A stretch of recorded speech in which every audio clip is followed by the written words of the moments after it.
Guess who it is? Jesus Christ. How I fumbled my first sentence of the stream. Man. Being old. Well, I would have done the same at age 16. So, the plan for today is we do reacts and then we do reacts and then we do reacts. Because I don't want to play games today. That's fundamentally it. What?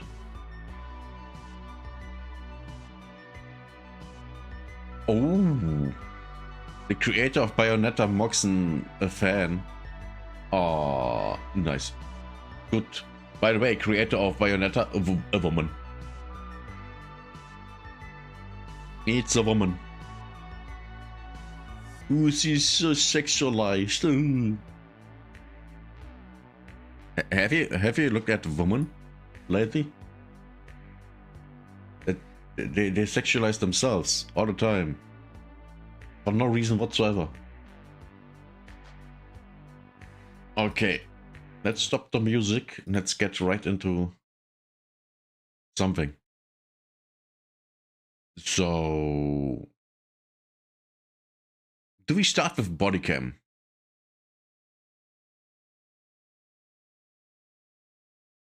No, we start with something Path of Exile 2. Porks, Mr. Righteous Fire, talking about the staff. The awesome minions. Where? Jesus Christ. Is my internet shit again?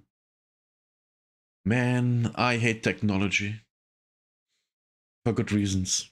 Why? Hello and welcome everybody. Also, good morning. It's been a solid maybe month or so. Today we have a giant reveal from Path of Exile 2 and also another partial reveal for the Righteous Fire fans. So without further ado, let me just go ahead and jump right on into this one part that was clipped on the live stream so you guys can see. This is part of the 1 hour live stream, a little bit more. Look at this staff. Look at this staff. Grant's skill level 19. Spiraling Conspiracy, which is an AoE aura, which is ravens that circle you and that grow by damaging or killing enemies. When it comes to bosses, it's damaging them. That's great. That's awesome. Also, 12% increased cast speed, 29 intelligence. Minions deal 115% increased damage. Minions have 30% chance to inflict cooling madness on hit, whatever that is. 43% increased speed as the reservation efficiency of skills. This thing is insane. And I can guarantee you, you will have to fight endgame boss for that to drop. How can I tell? Never requires a level 84. That's how. If not anything else, this is how. Level 84. For the Path of Exile 2 reveal, and they happen to tease this weapon. And this weapon is unfortunately a minion-related weapon. I bring that up because we've already had a spoiler about our Righteous Fire skill, which was Infernal Legion, which is, you know, the minion Righteous Fire. Now we have another one. Slows on them more powerful for maximum crowd control. That's not where this item shines though. It grants a skill called Spiraling Conspiracy. This skill causes a flock of ravens to circle you, dealing damage over time to anything near them. Killing enemies, or just by standing near unique enemies, causes the flock to grow, getting larger and larger. For your PoE 1 players, you can think of this just like a Raven Righteous Fire. Isn't this awesome? It's great. Now he hates it because it's a minion.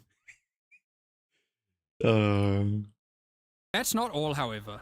These ravens are also minions, so they fully scale with minion damage and come with their own command skill, Mad Flight.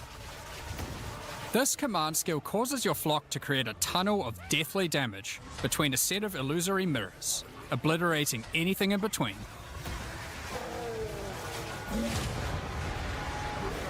So that was pretty much it for it. Overall, for people who are interested in a Righteous Fire style skill, they now officially kind of had one. There Yeah. is Infernal Legion, and Infernal Legion does exist. I've played a bit on stream, but the AoE is really small. And then there's been like all the weird scuff stuff that have kind of popped out, like the Righteous Fart. I think Crypt made a video about it. This is probably the closest one to it, but I'm still sad that it's kind of tied to the minion archetype, because it means we're not using our Same. normal, I would say, kit of how we would play the build. We are into the minion archetype, so I find myself, I'll definitely play it. I think I'm going to play it as a second character because I want to try something else first, Yeah, which is same. most likely playing through my Permafrost Witch Hunter that I played a lot in SSF. I made a really expansive build guide for it on MOBA, and I'm probably going to start this character again, refine the guide, and then when I find the drop, I'm probably going to go ahead and re-roll into it.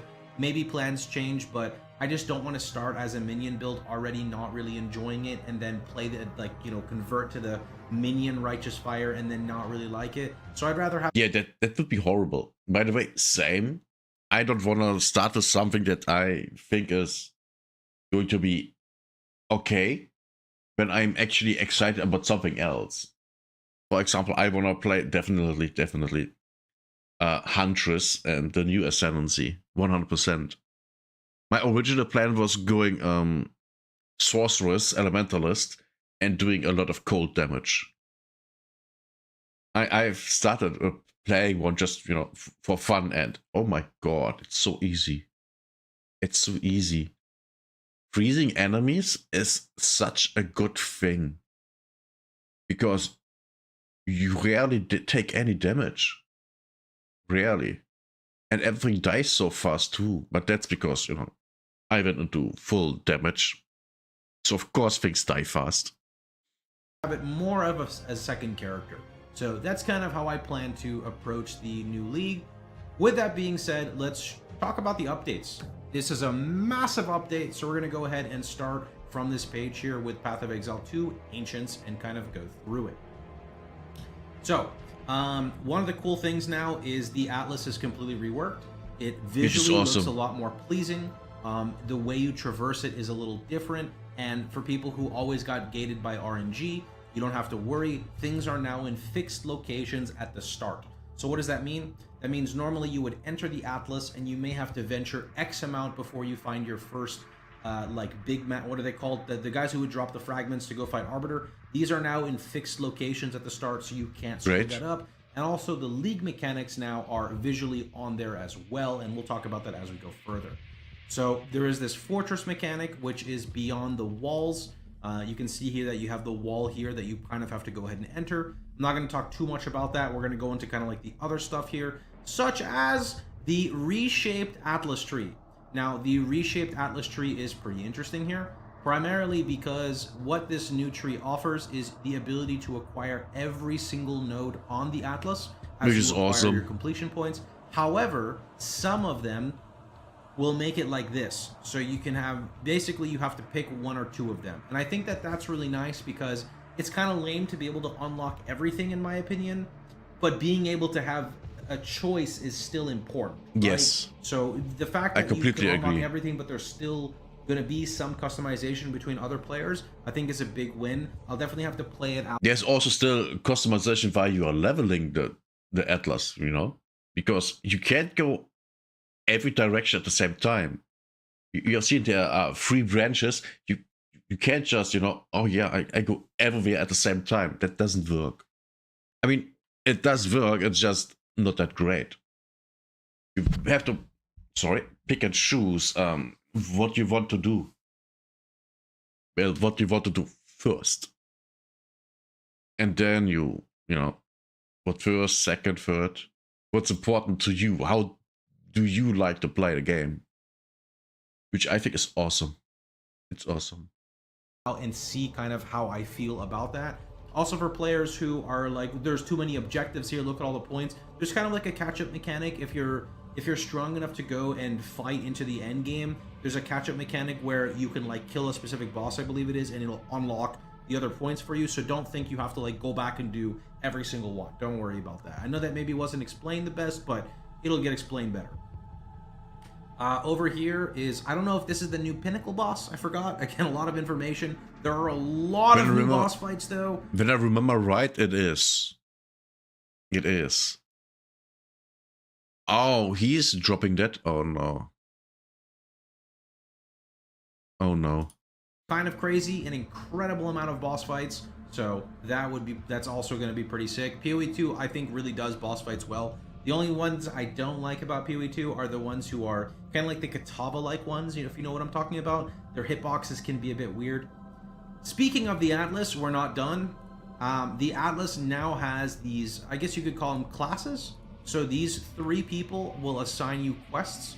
You go and you do the quest and you unlock a point, and I believe you can change them at any point in time. So there's like 4 levels. That should be the case. I would be very, very surprised if that's not the case, because that would limit you on what you want to do. And GGG is not really the company that wants to limit you in what you can do and can't do. That's what other companies are there for, the Blizzards, Activisions, Bungie. Oh god, Bungie. By the way, we're gonna have a video about Bungie coming later. Difficulty, and then it's as simple as to click again. So if you want to use a specific loadout for a map, on your UI you'll just be able to click, and then you just instantly can shift to that and you don't really have to worry. So one example of one of the masters here that I really like is Stitch the Flesh. It's the first one.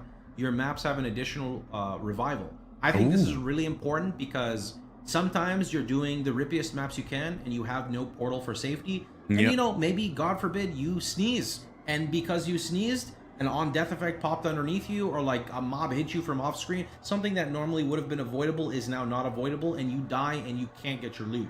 So this sounds stupid for someone that doesn't play the game, but that happens. It literally happens. I remember in Path of Exile 1 at least, I got killed by things that I didn't see all the time. All the time. Even happened in Path of Exile 2. There's a thing when you hit an enemy, and then the enemy, because you hit it, spawns crystals where you are. And the crystals don't do anything until the enemy dies. Then they start wobbling and then they explode, dealing chaos damage. I died to that stuff a lot. Because, number one, back in the day, I didn't know. So I died to that, and I was like, what happened? And even now I know what's going on. I very rarely even die to that still when I, don't see it, which can happen.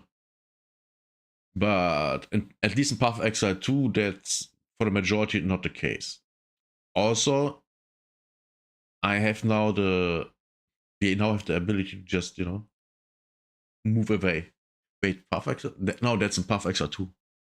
When the enemy dies, I just use my movement ability and whoop, I'm gone. That works very, very well. In Path of Exile 2, how do I deal with that in Path of Exile 2? I don't remember. Do I roll? I don't remember. Or just run away? Walk away? Man. The thing is, that thing I rarely encountered in Path of Exile 2. Path of Exile 1 all the time. Path of Exile 2? I want to say I definitely encountered it once or twice. But it's very, very rare, actually. I think this will be a really good one just in general for players for comfiness. And as you go down, there are some very, very cool ones. We can't see all of them yet. Like possessed unique monsters release spirits on death. Kind of interesting. I don't know if I like my powerful map boss, but I mean, nonetheless, it's cool. 25% chance for a rare mob to be replaced by a random map boss. A lot of very interesting ones. 50% increased exceptional item. A lot of cool stuff. We have 2 new ascendancies coming in, so there aren't any new classes, and there are no new weapon types. We are getting a monk ascendancy, which is the martial artist, which has one of their skills. If you actually look at them in this demo here, they stand still, so it's stationary, which people aren't going to like, but while you're stationary, you summon clones that use the skill. That Yeah, I which guess is you awesome. trigger with it, which is actually, I think, a pretty neat way to go about channeling if it's done correctly. Yeah, It I also agree. has specialty specifically for unarmed, so that's another nice thing. And then there is the Spirit Walker. Now, I'm not a big fan of minions, but I do like the idea of companions. And I know some people Yeah. say, well, what's the difference? To me, the difference between a companion and a minion is the companion, you still have the ability to do damage yourself. Now, whether or not Yeah. that's actually going to be how it plays out, we don't actually know. But I think it's cool to have a minion alongside you, buffing you and maybe assisting you in some way while you're doing something. And that's kind of, again, where this comes in. They made changes specifically to companion, where I think now it does a lot more damage in general. The Spirit Walker as well, if you look here in this footage, they can actually raise bosses. So like here, there's the Yeah. Crowbell. Like the Crowbell is on their side fighting. It's just kind of a cool theme, right? So I think It's super thematically, cool. it's a really cool idea. That's what I gonna apply first. And I go full bonkers with that. At least that's the plan. Going full retard. Full retard into companions. Now we will see how this is going to play out. I might completely fuck that up, but I don't care. I just wanna do that. I actually think that Huntress is one of the best classes in the game, actually. I really like the class. I really like the spear and shit like that. I really, really, really like it. Especially the mobility. Oh my god, so nice. Then we have the actual league mechanic, the Ruins of Alder.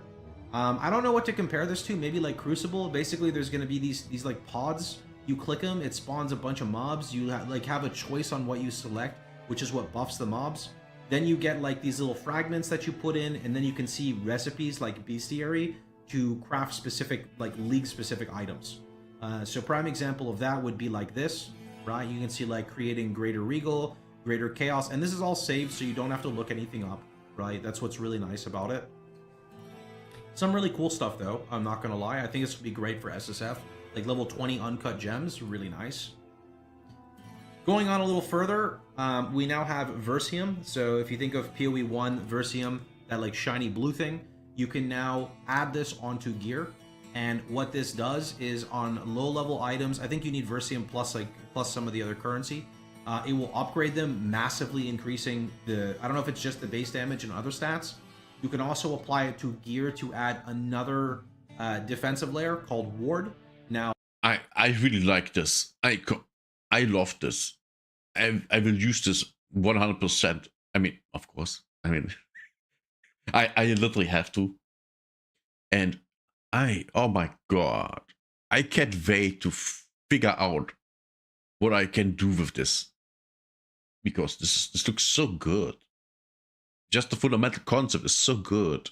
And it's actually kind of simple, which is perfect for me because I'm kind of retarded. So this is a big win. A big win. Runic Ward, I want to say, is different than Ward in PoE 1. Where I believe it differs is it's kind of like a failsafe. So Ward in Path of Exile 1, when you get hit, you lose all of it. I want to say in PoE 2, it applies after your life pool. Yes. So if you were to die, that's when the Ward would kind of kick in. I kind of almost wonder if this is like a stealth buff to the evasion playstyle. I'm curious how that plays out. Now, on top of this, there are the new Kalgurin skills. These skills, I think they said there's like 40 of them. I don't know if that's combined between the supports and the active gems. These skills specifically have two neat functions. Number one, they have no attribute cost, so you don't have to worry about attribute requirements when using these or increasing the total amount of stats required of your other gems. Number two, they require Runic Ward to cast. So you're not using your typical mana resource, you're using that other defensive layer that maybe a lot of people don't even use as a defensive layer, they're just using it as a resource. Yeah. So I thought that was pretty interesting there. Just hear me out. A complete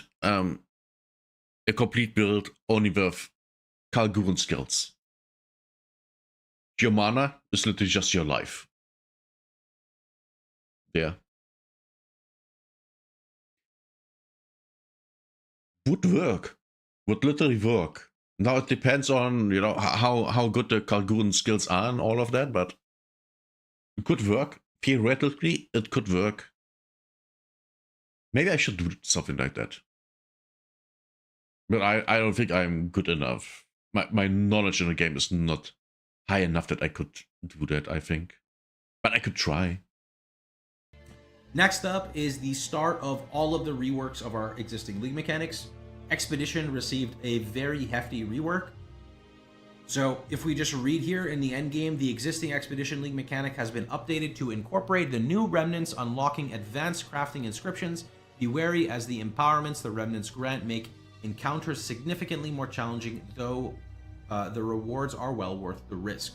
And these are exclusive runes that you can put in your gear. I think they said there's over 100 new runes, which is kind of crazy, across all the different things. You can also now, that's when crazy. you get a logbook, it's 160 new runes that we get. That's crazy. That's crazy. Are now used on your atlas. You get to a spot. Other games don't have that many stuff when they completely release. And this is just an update. We've worked on this for about 6 months. Yeah. Here. This company is, oh my god. It's unbelievable how much content they release in that short amount of time. It's crazy. Especially another rant about upgraders.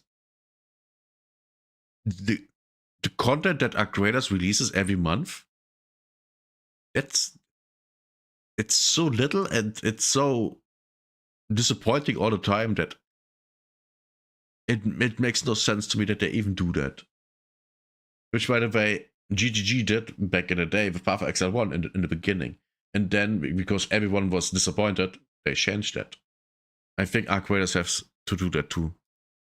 With like water on your atlas, and you basically, or maybe it's like a boat, you put the logbook on, and you basically can now expand into the ocean, which is, I think, just a really cool theme. And you can actually see right here how they are expanding out into the ocean. So logbooks are now no longer just a static thing. They now open up a wide amount of areas which have bosses, new biomes, just a bunch of random stuff, right? Also bosses. Did I say bosses? 5. Maybe you should say bosses. Bosses specifically. Here are some of the items. As a prime example, we're just going to hover over them. That boss looks sick. Also, that zoom looks crazy good. Twisted Empyrean Aberrant Sledge. Starborn Onslaught. What is this? Build up glory by freezing or chilling enemies. When you have maximum glory, you may jump backwards, loosening your mace with the force of a falling comet onto your target. The impact releases fissures and causes stars to fall in the area for a brief period. Then we have the start of Delirium. So this is the Raven and the Hare. Delirium now has, I don't remember exactly what these are, but there are these new little notches on the Delirium bar. And furthermore, I think this thing is telling you how far you are from exiting the Delirium. Basically, there's an indicator now that shows you if the Delirium is going to end soon, before it's about to end. I think that has something to do with this. So that's one thing to note. Consuming a strange fruit draws a pall, I've never heard of that word, pall of fog across the atlas, its shroud thickening with each step forward in time. This descent gives rise to a simulacrum, a twisted echo of one's memory. Overcome the insanity to earn the passage to the Raven Trickster's domain. Now, I don't know if they did this last league, but I noticed there's no fog around the actual character. There's fog in the surrounding areas, but not on the character, which is a really nice buff overall to visual clarity. Yes. I'm really happy that that's a thing. Absolutely. It's lovely. Next up, we have Distilled Emotions. There are new types of Distilled Emotions now. I think they come from the new, I don't know if it's the new Simulacrum, the Empowered thing. Later on into Delirium, you have new ones. So for example, this Anoint grants 2 additional skill slots. I think skill slots are really good, personally. That's insane. Skill slots are kind of sick. My build specifically, like, maxes out on skill slots, so having something like this would be nice in general. We're going to get to some other really cool stuff as well. There's just so much as well. Let's just kind of go through this a little insane. bit. This is, I think, the big Delirium boss now. Spoiler, we're not going to go too much on there. This is actually where it shows the Raven's Flock, which was the item we showed right at the beginning. Right. For people who are curious. So you have to kill that guy. Okay. Scrolling down a little bit more, we have the massive Breach rework, Waking Up the Dreamer. The Breach has now basically turned into Breach from PoE 1. So a lot of people are going to like it, a lot of people are going to dislike it. You now have the Breach timer at the bottom. When you fully complete your Breach, it stabilizes and you kill the extra mobs. We have a crazy expansive Genesis tree. Yeah. Words They cannot did get that in describe PoE 1. the Genesis tree. It is fully respecable, completely for free, and there are new base types exclusive to the Genesis tree. I think one of them might be like, I don't know if I'm wrong, the Tormented Grip, the Corona Amulet. What? A lot of stuff on here. For people who don't understand how this works, basically you do a breach. When you do the breach, you get Hive Blood. You will occasionally, I believe, drop these womb gifts, and then you can use these on your tree to grow equipment, accessories, currency, etc. Yeah. Then we have the a ritual lot of reasons rework. to do Breach, actually. I kind of like Breach already, and this is just making it better. The ritual rework was also expansive. The biggest change to ritual is you now only find omens and unique items in your rituals. So no longer are you sifting through like every piece of gear. Nice. Another thing is with that excess tribute, normally that would be wasted. Now there are no more splinters from ritual, and instead, with the remaining tribute, you click offer tribute to the king, and when your bar is full, you fight the boss. Honestly, a really nice rework. I think it was greatly needed. I could not stand parsing through every single item in ritual. I know you can set up a loot filter for it. It's just very FOMO inducing that you're constantly missing something. I think this just makes it a lot easier to sift through. Also a lot easier to find unique items, specifically like maybe mid and low level ones that are good for SSF, right? Yeah. He's right. Mage Blood is being introduced. We don't know much about it. This is one of the things I believe on the Atlas as well, is you will see League mechanics on here, not just for this, but in general. The Atlas now has a very clear direction of where you want to go if you're trying to do something specific.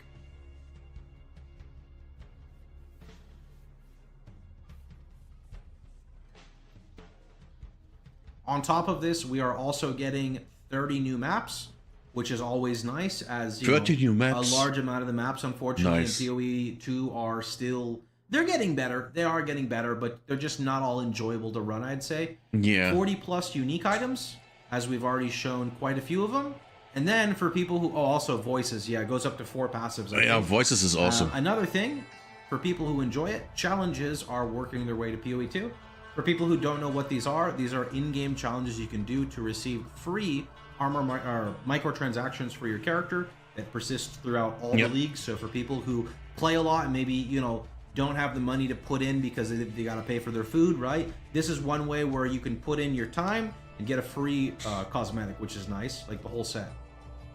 They have streamlined the campaign. Which is what awesome. Streamlining the God, campaign yes. means in this context is, you ever played PoE 1 and you'll notice certain tells that kind of guide you? One example is like when you're in Act 2 and you're in the Western Forest and you're looking for Alira the Bandit, and you see the crumbled road that breaks off and that leads you to Alira. That's a prime example. They're now making these little not shortcuts, but tells that'll help you go from place to place. Yeah. Whereas at first, maybe a lot of people might say that doesn't really help me that much. Over time, this will drastically shorten the campaign time for you. More importantly, it will prevent you from hitting those sluggish dead ends. And I know a lot of people are going to say, why don't they just shrink the campaign? Look, I'm in agreement of some places. Some places are still far too big. But at least if there's a way I can just use a simple trick for the zone. The channels and Act 3, oh my god, I hate them. They're just so unnecessarily big. That map is way too big, and there's nothing there. It's a huge map, and there's nothing there. I think there's one rare. There isn't even a boss. There's one actually hard rare, which counts as a boss, but not really. That thing is doesn't do anything. You can completely ignore it. You don't get anything you actually need from that. No spirit, no nothing.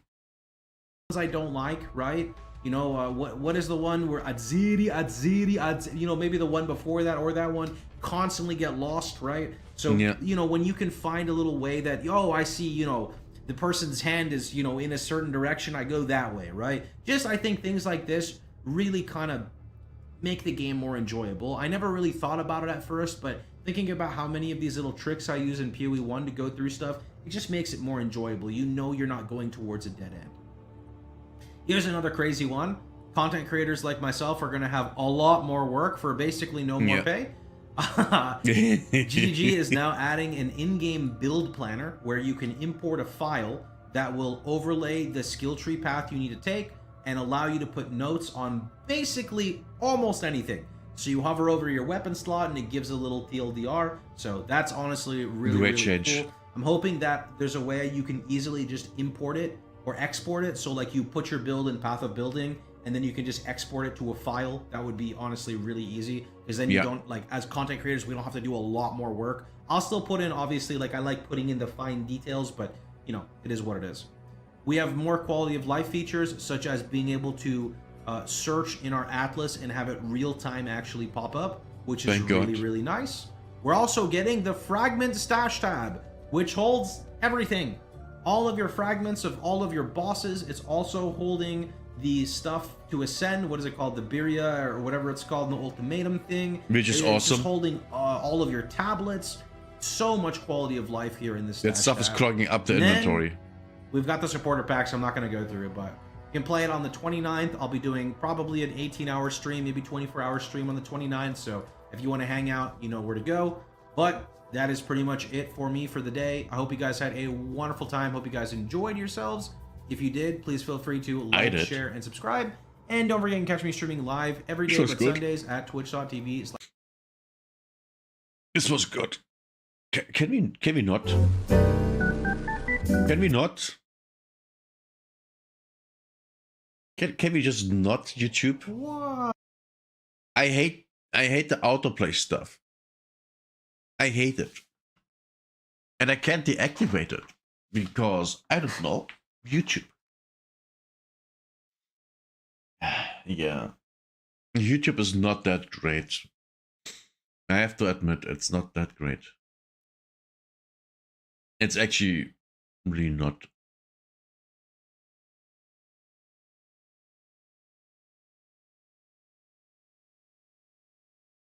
When you understand something modern movies don't.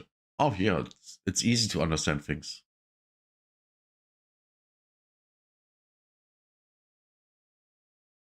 Yeah, we can kick that out. No one cares.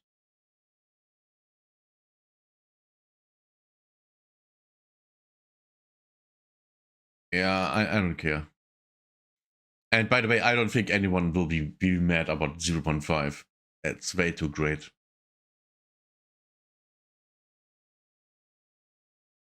How the world's fastest player reaches maps in 3 hours and 38 minutes. Oh my god. We have that out already.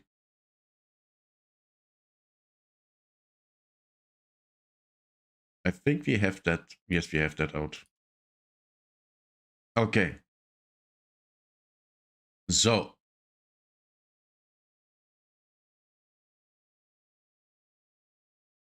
Who's to blame? Blizzard.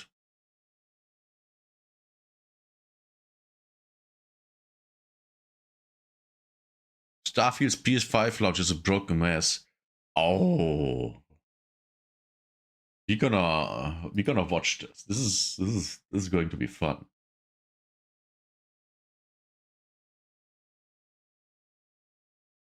Come on, YouTube. Come on. Oh my god, YouTube. YouTube is shit again. YouTube is trash. Like always. I don't know how it's possible to... Of course. Loud noises. So consistently launch games broken or in technically shoddy states. That's something that Bethesda is widely known for, while there are a lot of games of theirs. Oh, the answer is very, very easy. Incompetence, and on top of that, a bad engine. Yeah, just told you. That are beloved and highly appreciated. The technical state in which they launch is something, you'd think that they would definitely fix over the years, or at the very least mitigate, but it feels like it keeps happening. They don't and care. them being, among the biggest game developers and publishers, it just feels less and less acceptable over the years, especially when it's an existing game that you've already released. So let's talk about Starfield and the latest discussions surrounding it. Starfield recently saw the launch of the Free Lanes update that adds the ability for you to actually physically travel to planets instead of having to just dig through menus and go through loading screens, which makes the traversal aspect in space a little better. And alongside that, I can already see why this would cause problems on a PS5. The game saw the launch of its Terran Armada DLC, but you can see right here that it's ultimately been received with mixed results, with 45% score on Steam from 506 users. And the main complaint is that it's very short and repetitive, and there's just... So it's a Bethesda game. Repetitive equals Bethesda game. And Ubisoft. Who could have guessed? Oh, and Blizzard.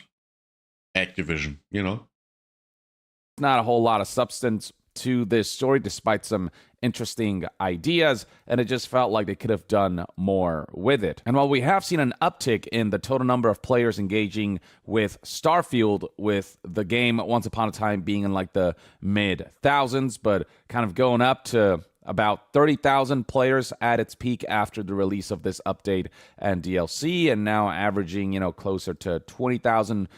Well, it has more players than Marathon, but it's also visually more appealing, so it's not hard. 24-hour peak concurrent players. The increase wasn't as substantial as one might have hoped. If this were any other game, any other Bethesda title that was more well-received, then the launch of new content would have seen significantly more players jump on board. And so that's an aspect that's seen middling results. But then comes the launch of Starfield on PlayStation 5, which released on April 7th alongside the free update, alongside the DLC. Keep in mind that Starfield was kept as an exclusive for Xbox after Xbox and Microsoft bought out ZeniMax and Bethesda Softworks and everything under that umbrella. And it isn't until recently that they decided to break the exclusivity and release Starfield on as many platforms. Competing platforms include... Because they want money. They want money. That's all is there. That's not, oh yeah, we have to satisfy the player needs or anything like that. Oh, we want to do something good for the players. No, it's just money. Which I don't give a fuck about. What? Yeah, of course they want to make money. Every company wants to make money. It's just the product is not that, great. And we are watching this video, so very obviously the PS5 version is not very great. PlayStation 5, and that has finally happened. But the thing is that the PS5 and PS5 Pro versions of Starfield are facing a lot of technical issues that are just commonplace with Bethesda. The game's still good. The game is still good. The game never was good. It was mid. It was a mid game, and it still is a mid game. And it always had technical issues. This guy is an idiot. Which is not surprising. He's a games journalist. Games, but these are issues that could potentially prove to be game-breaking or make the game unplayable for a and lot of in a way- people because of the frequency in which these issues happen. So Digital Foundry came out and highlighted a lot of the problems that the PlayStation 5 version of the game faces, talking about a litany of performance and stability woes.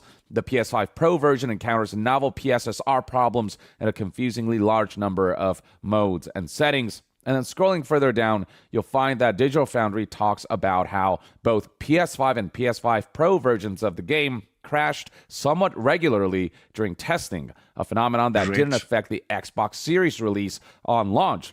But even the Xbox version of the game has seen a bit of a downgrade, with Digital Foundry reporting that the Xbox Series X version of the game also seems to have regressed technically. While there are no crashes unlike the PlayStation version, apparently there are new stutters in the opening sequence and other demanding scenes that weren't there before, so the performance of the Xbox version is worse than it was before. Usually with Might be they deployed a patch and the patch, something went wrong. The same happened to me yesterday. I don't know, for whatever reason, Path of Arc Raiders now runs worse on my machine. Why? No idea. Literally no idea what's going on there. It was fine the last time I streamed on Wednesday and yesterday. Oh, yeah. Yeah, low FPS. Why? With updates, games are supposed to get better. And then other lackluster elements include the HDR implementation. Digital Foundry calls it subpar, with Starfield essentially delivering SDR in an HDR container. So yeah, combine all of I'm these not things, surprised. the crashes, the PSSR artifacts, performance woes, alongside things like broken VSync toggle, setting changes not persisting, and a lot of these like death by 1,000 cuts and a couple gashes. What you get ultimately is a PlayStation 5 launch that should not be deemed acceptable, and that a lot of people are Isn't that just Bethesda launching a game? That's literally, I've never heard anything. I mean, this is not an exceptional thing. It's just Bethesda releasing a game. When was the last time you heard about a Bethesda game releasing and it didn't have problems? It doesn't matter that this is just, oh yeah, we bring it to PS5. It's just a Bethesda thing. It's just a shitty company with incompetent people using an engine that's not up to par. It's way too old. It's too clunky. The shit that's in there has never been fixed.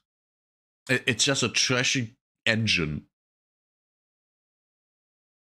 And people have to work with that, but they can't get over the flaws of the engine because they're too big. They're too big.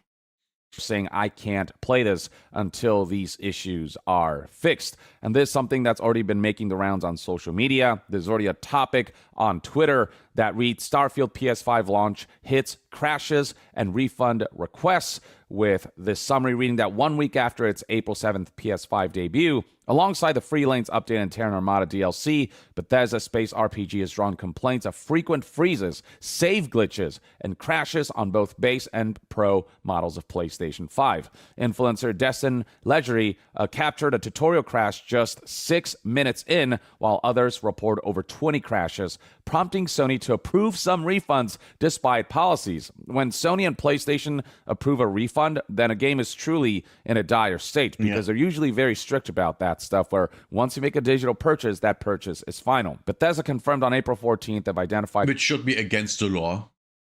Just straight out, should be against the law. Because if you buy something, wherever, something physical, you can, to a degree, you have a right, at least in Germany, to, say, yeah, no, this isn't working out. Give me my money back. If it has a flaw. It should be the same here. causes and plan a hotfix this week as Xbox and PC versions run smoothly post patches. Here is the Bethesda statement in question saying, "Thanks for sharing your adventures across the settled systems this weekend.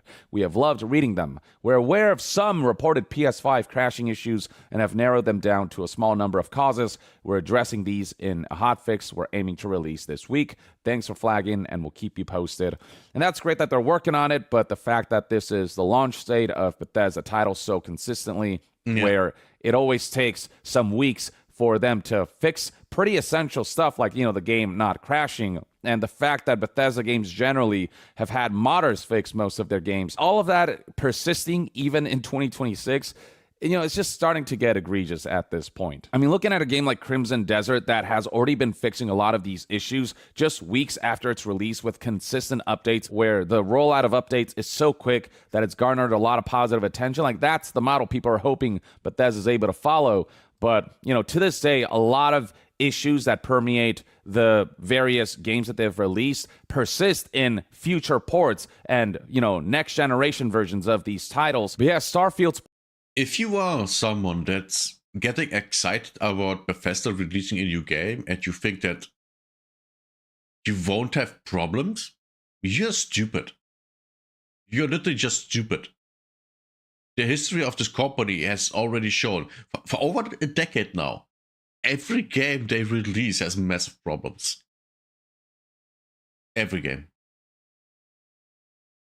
Now, if they made the game, if they just publish a game like Doom, I've never heard that the Doom games of id Software, while they were being, published by Bethesda, had any problems. But games that are made by Bethesda themselves, they have always problems. Always. So if you buy a game from Bethesda on launch and you expect anything else than a mess, you're an idiot. You're an idiot. I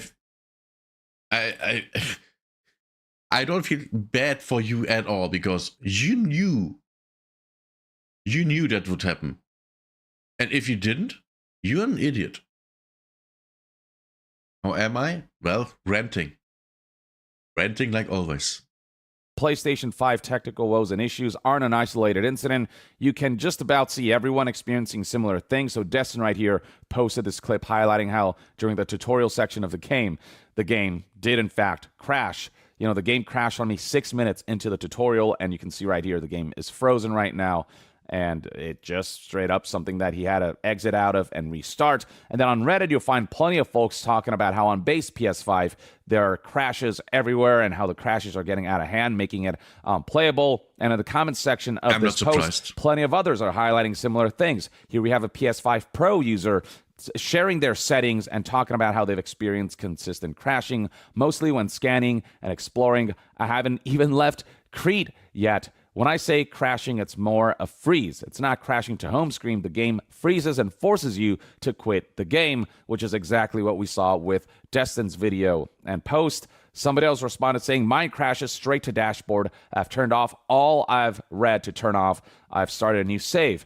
Don't do it. Currently unplayable," which really sucks. A lot of PS5 players were looking forward to checking out Starfield because the game was inaccessible to them, only to find out that on launch day, it just doesn't feel like a game with enough technical integrity. The game just doesn't feel reliable enough to engage with it right now. And that's only going to, just further negatively impact the optics surrounding Starfield, whose optics are already fairly mixed. Here's somebody else saying, playing on PS5 Pro, constant freezing and crashing while building ship, also while scanning planets. Since launch, had over 20 freezes and crashes, unplayable. So very similar feedback across the board from... Sounds to me like the average Bethesda game. Yeah. Same old story. Bethesda releases a game is trash.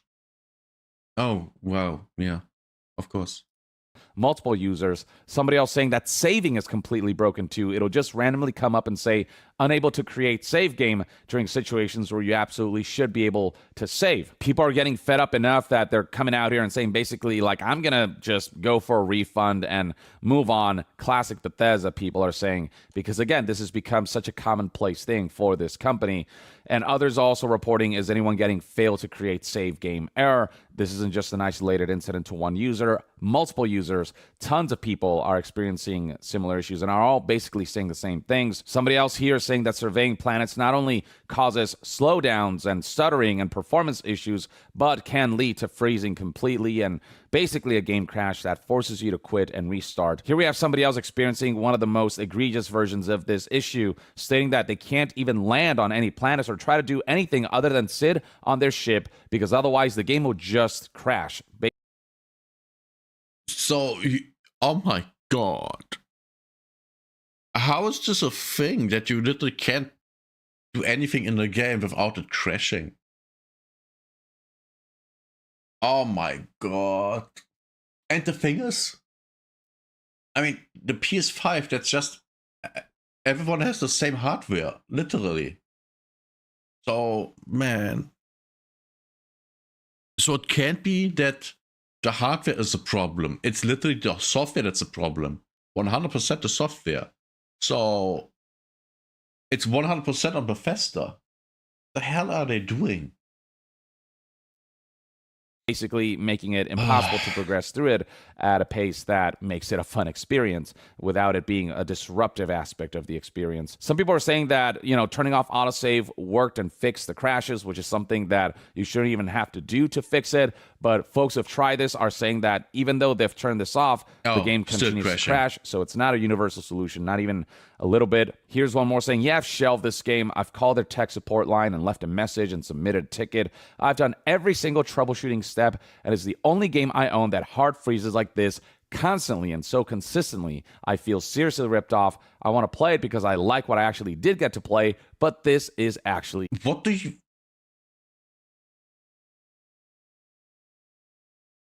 Why do you like the game? Because what you did in the game, you can... Everything that you can do in the game, you can do in other games. Literally. Just go and play, how's it called? No Man's Sky. Just play No Man's Sky. It's way better than Starfield. And it's not even close. It's not even close at all. Just go and play No Man's Sky. A way better game with way more content. Man. Stop playing broken games. BS. So even people who are I say by playing Arc Raiders, which is broken. At least for me. Enjoying Starfield and who want to enjoy the game are unable to do so because the technical issues are so extensive. Here we have one final bit of feedback where somebody said, I've tried all proposed fixes and saved, uninstalled, and reinstalled, but apparently this only made everything worse, with this user saying that now the game won't even load. This is beyond ridiculous. Yeah, I would 100% agree with that. And they had all this time to ensure that the PS5 version of the game is at the best state possible. The fact that even 2.5 years after Starfield's launch, you can see ports and releases that are this broken and even regresses existing versions like the Xbox version, whose performance is apparently worse after these updates. It all goes to highlight a development pipeline that needs serious rework if they don't want this to be the constant and the thing that becomes normal. No, they have to get rid of the engine, which they said they will. They are going to use Unreal Engine now. As if that would actually make a lot of a difference, because Unreal Engine is not perfect. Which we know because it's so resource hungry that you have to optimize the game. And if you don't optimize the game, then the game runs like trash. Which we know because Arc Raiders runs fine. It's Unreal Engine 5. Other games, which have way less going on, they don't run fine. So yeah, I don't think that Bethesda can do it. I don't think so at all. They should be a publisher and nothing else. They should close all their development studios and just publish. That's it. Stop making your own games. You are too incompetent for that. Anyways. For Bethesda, whose games are beloved, but these kinds of technical issues hamper their ability to really stand up there among the greats in this modern day and age, where open worlds have become a lot more mature and a lot more technically proficient, and have in many ways surpassed Bethesda, who once upon a time were known as the masters of open world games. But that's a crown that Bethesda can no longer wear when so many other open world games have not only launched in a more technically sound state, but have done more impressive. What do you mean technically sound? And they just work. If a game simply on technical level just works, it's above Bethesda games. It's not magic or anything. If a game works, it's better than a Bethesda game. And that's really, really sad. If that is the standard, which I have for games, if they work, they are good, And Bethesda can't even do that. That's a problem. That's a huge problem. Things with the open world game design and technical things like making everything seamless instead of having everything be split up by cells and loading screens. So yeah, this is just disappointing to see that even Starfield, which was again among the more polished games that they released when the game initially launched, can still see ports that are this broken and that require. Starfield was one of the more polished games they released. Then wow. Just wow.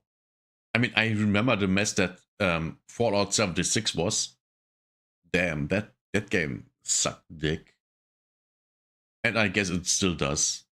I mean, even with the improvements, I would never play that shit.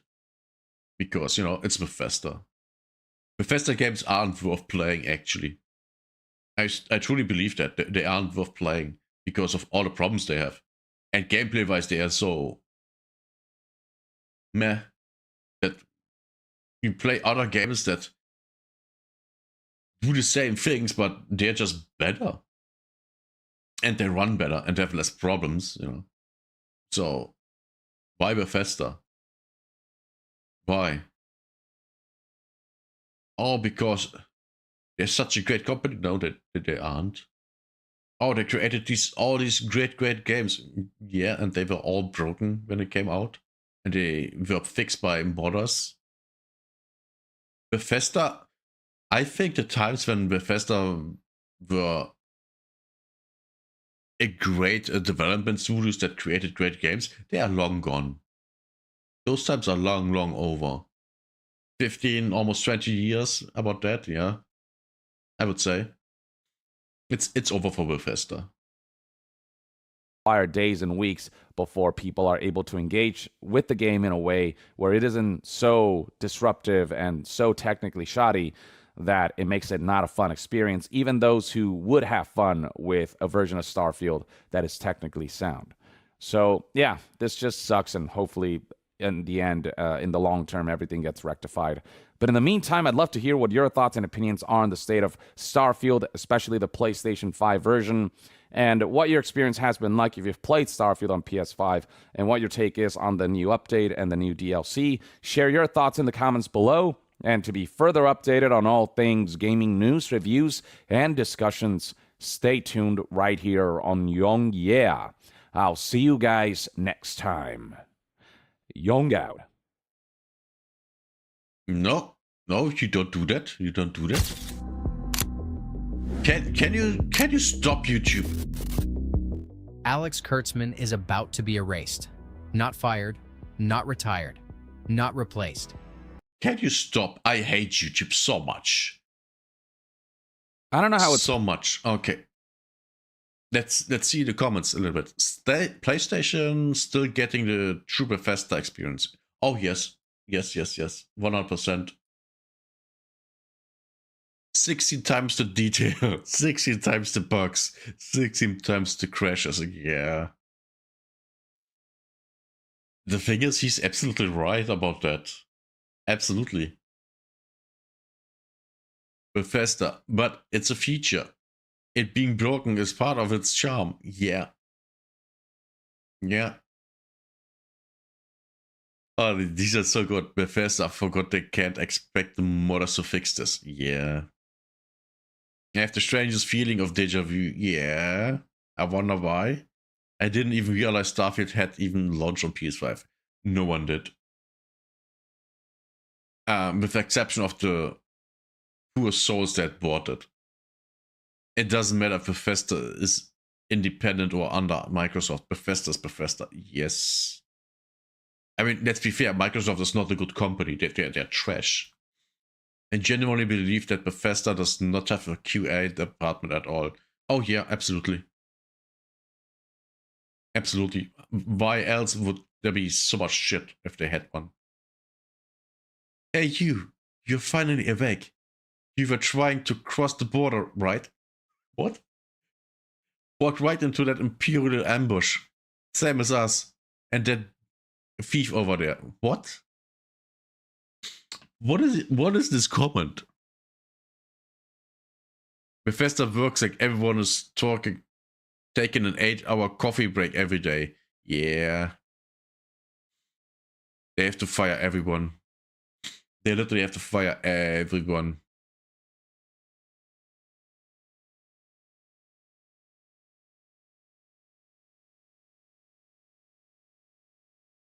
Streaming price hikes are insane and users are pirating. Yeah, I can see why. Ooh, Diablo 2 players' honest thoughts about Path of Exile. Ooh, we gonna watch this. We so gonna watch this right now. Oh, look at this hair. Oh my god, I'm jealous. I wish I had that hair. A saying from Chris was, once a player reaches maps, their souls belong to GGG. The hard part is getting them there. So welcome to the club. Yeah. Yeah, Chris Wilson, awesome guy. We also gonna watch an interview with where Chris Wilson interviewed Mark. I think Mark from GGG. By the way, Chris Wilson, for the ones who don't know, was the head of GGG. He was one of the main guys behind the development of Path of Exile 1. Yo, Anna Troy! Yo, what's up, everybody? I'm Troy. Welcome back. Look, today we are talking about my first impressions of Path of Exile. Oh, I can't wait. My first impression of Path of Exile 1 was, I think, just like with Asmongold, Kripparrian. I watched Kripparrian play it and it was like, oh. And then I got into, I think I got into a free weekend. And then after that free weekend was over, I paid for it. That's how I got my first Kiwi. Picked it up for the very first time, 3 weeks ago, I think? And you know what? I have been sucked in harder than I've ever been sucked. No, but for real, a little bit. That's what he says.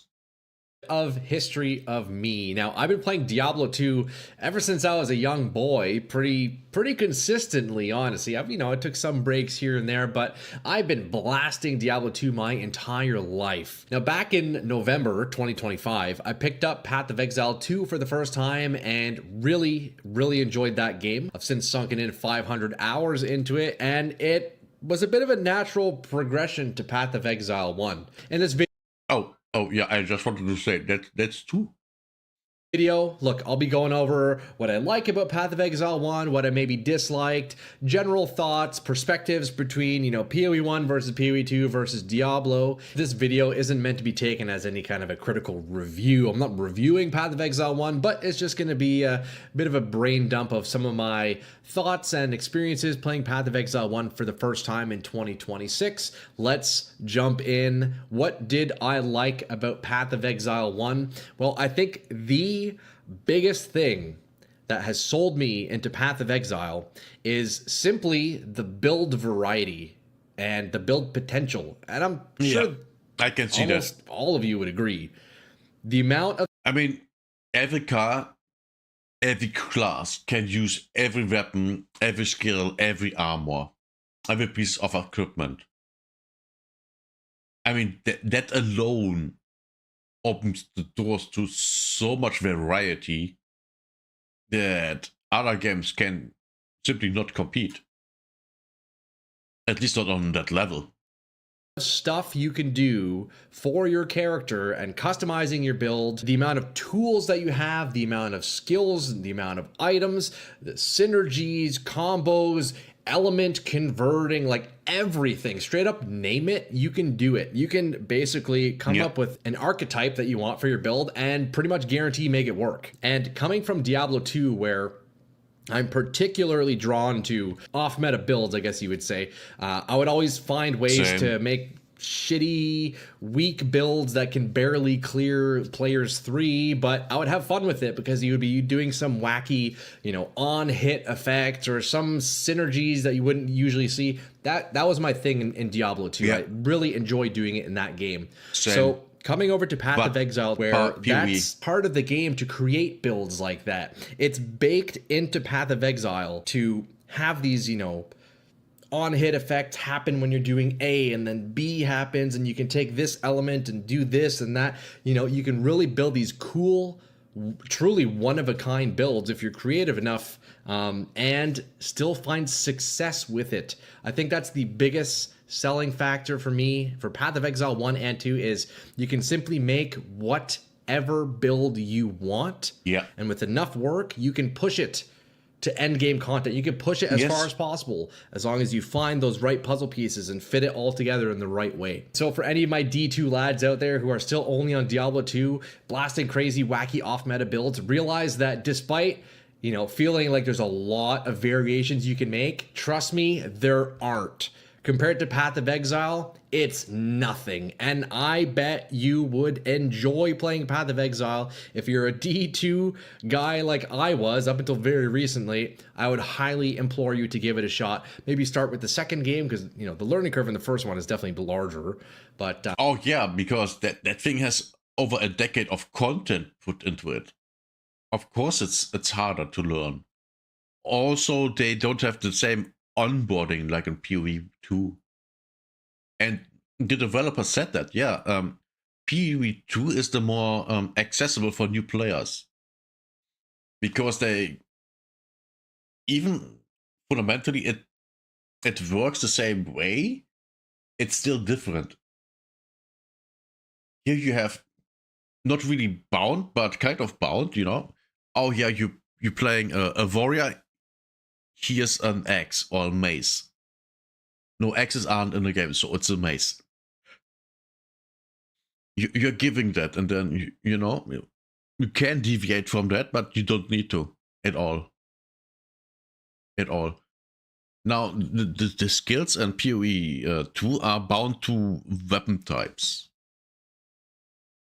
Not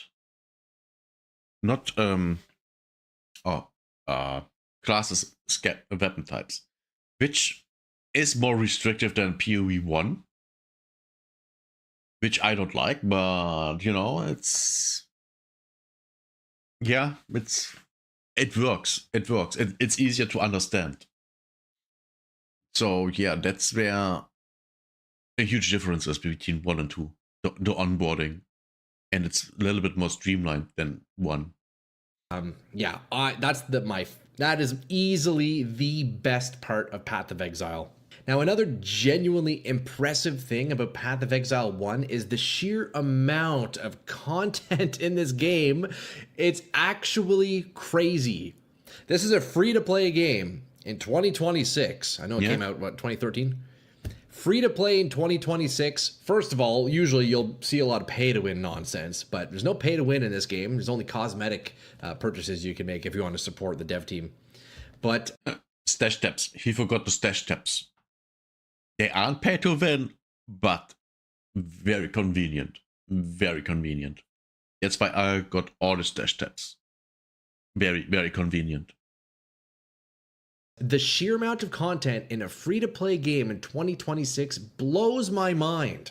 Look, I think my first character, the campaign took me It was like 25 to 30 hours. I can't remember exactly. The campaign, let's say it was 30 hours. Nothing too crazy. But the campaign is nothing in this game. You beat the campaign and then you move on into mapping and other endgame mechanics.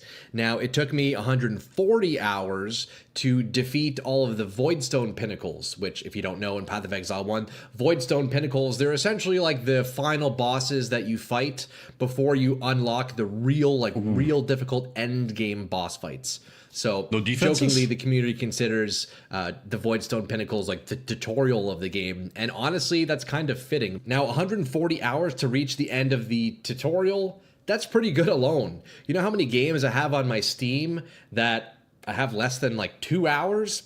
Well, there's a lot. So already 140 hours to beat the first main... Yeah, but only having 2 hours in this game, that might be just the games aren't for you.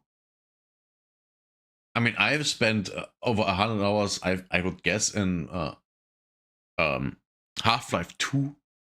But that's because I played through that game 12 times. And I enjoyed it. I'm looking around and shit like that. So it completely depends if... Do you like a game? You play it a lot. component of the game is pretty good. Even if I stopped there, I'd be happy. Now, I could, of course, keep going and explore with the other mechanics. There's multiple other farming strategies that you can do, other league mechanics that you can play, which I haven't even touched yet. On top of that, I could keep grinding and getting my character more and more powerful to see if I can compete against those highest tier bosses. So presumably that's, what, maybe doubling my hours right there? And that's for one class. That's for one ascendancy. Well, how many ascendancies are there in this game? I don't even know. There's like at least 20 or something. So it really is truly 3 per class. Maybe with the exception of the how is it called? I wanted to say the blonde chick, but there are 2. I forgot the name.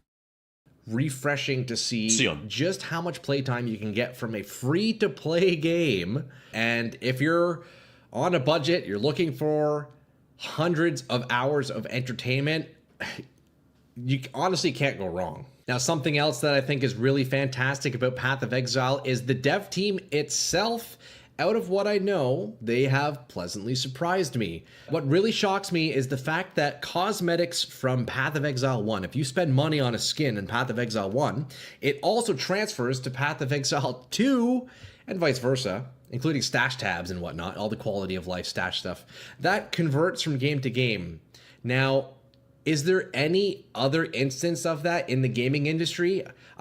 There probably I don't know of anyone.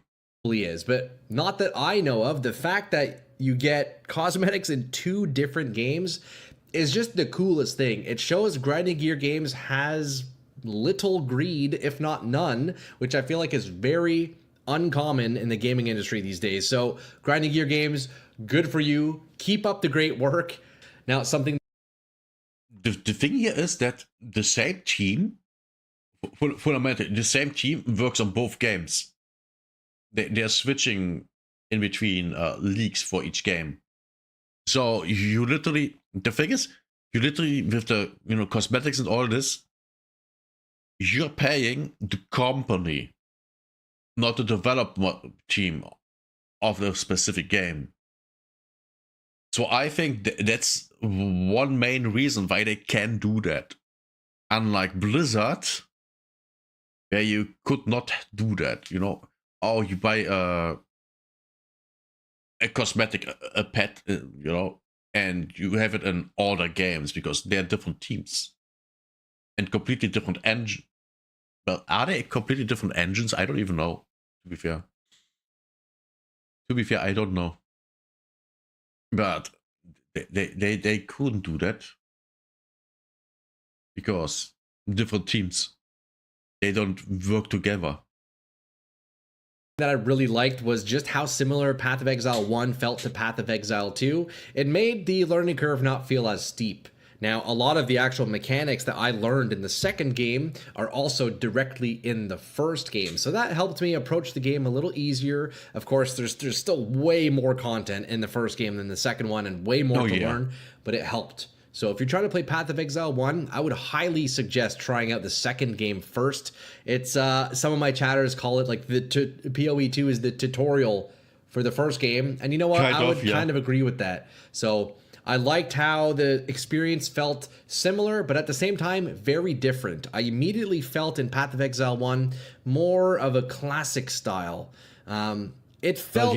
I remember spawning on that beach at the beginning of the campaign. Immediately, I had the sensation of like, this feels like a Diablo game. I don't know if it was the style or the animations and the movement, but it had an old school feel to it. Looking at the passive tree in Path of Exile 1, I immediately knew I liked this more than the passive tree in Path of Exile 2. Now, if you compare the two, the tree in the first game is smaller, but you know what? The nodes in the passive tree feel a lot more significant. They give you more stats. They feel more powerful. And in turn, that makes every single level that you get as you're creating your character feel more impactful, which is nice. I felt as if in PoE 2, one skill point, I mean, it really doesn't do much. In PoE 2, I feel like I'm more traveling through way more nodes just to get to one powerful notable. Whereas in PoE 1, even just a smaller random node will have a good power spike to it. So that felt really nice leveling up through the campaign. I felt like I was getting stronger and stronger. I really like the fidelity of the tree and the layout. Something about it feels great. The artwork, the design, that stood out to me. I really like the passive tree in this game. Now, you can't talk about Path of Exile without talking about the crafting.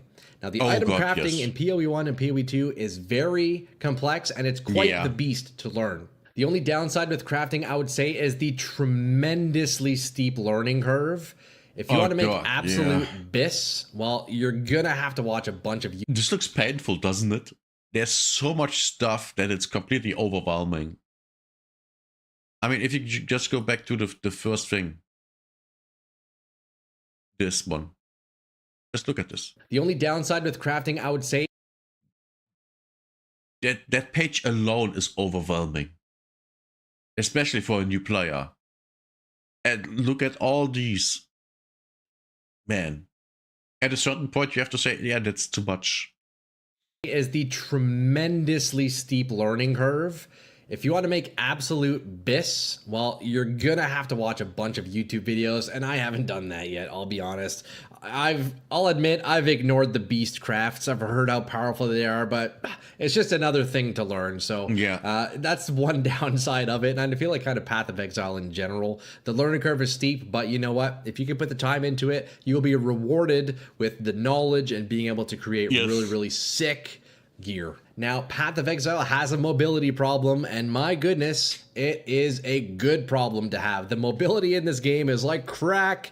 It's crazy. There's a whole bunch of mobility skills that you can use to travel and teleport and dash and blink and leap and go over ledges, go up, go down. But you know what? It feels pretty great, and it's my first taste of that kind of mobility in an ARPG. In Diablo 2, you don't really have that. I mean, we have teleport, but that's on a whole other level. Teleport's busted. Teleport's OP. But Path of Exile 2 doesn't really have it. I was using Leap Slam in PoE 2 on my Sorceress, and it's slow, it's clunky. It's not really a mobility skill. It's more of an attack. But in Path of Exile 1, with Leap Slam, you fly across the map. It's hilarious. I was using it on my Berserker with Rage, so I had a bunch of attack speed. It's so funny how fast you zip around. But you know what? It's kind of nice. It's nice kind of be able to zoom around if you need. It's for sure a different play style, right? If you want the more slow, meticulous kind of grind of Diablo or Path of Exile 2, then so be it. But if you want to play like a crackhead and zoom around everywhere a million miles a second, well, then you're going to like it in PoE 1. If there's anything that I've learned about the mobility in Path of Exile 1 is I think Diablo 2 could use some more mobility skills. Maybe not teleport because it's actually broken, but the charge on the paladin or the leap attack on the barbarian, we need that on some of the other classes. Give assassin something, give necro something. It makes sense. Every class should have at least one mobility skill, and Path of Exile is doing that right because any class can use any skill. Now, when it comes to skill and support gems in Path of Exile 1, there seems to be more flexibility.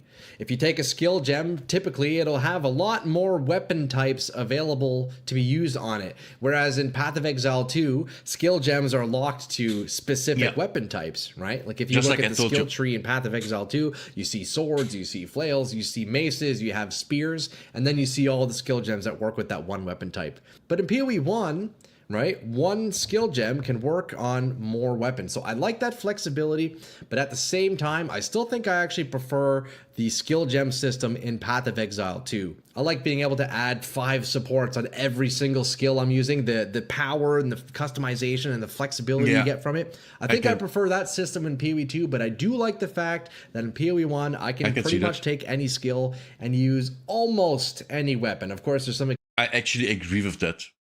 I like that I can have basically six things on everything on PoE 2. That's awesome.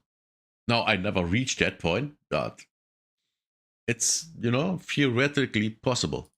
Exceptions on some, but a lot of skills you can use pretty much anything on, so that's pretty cool. When it comes to things I like about Path of Exile, honestly, I could just go on and on and on and on. There are a lot of really great things I like about the game, but let's shy into some of the things I maybe disliked about it. And starting the dislike strong is something that I liked was the campaign.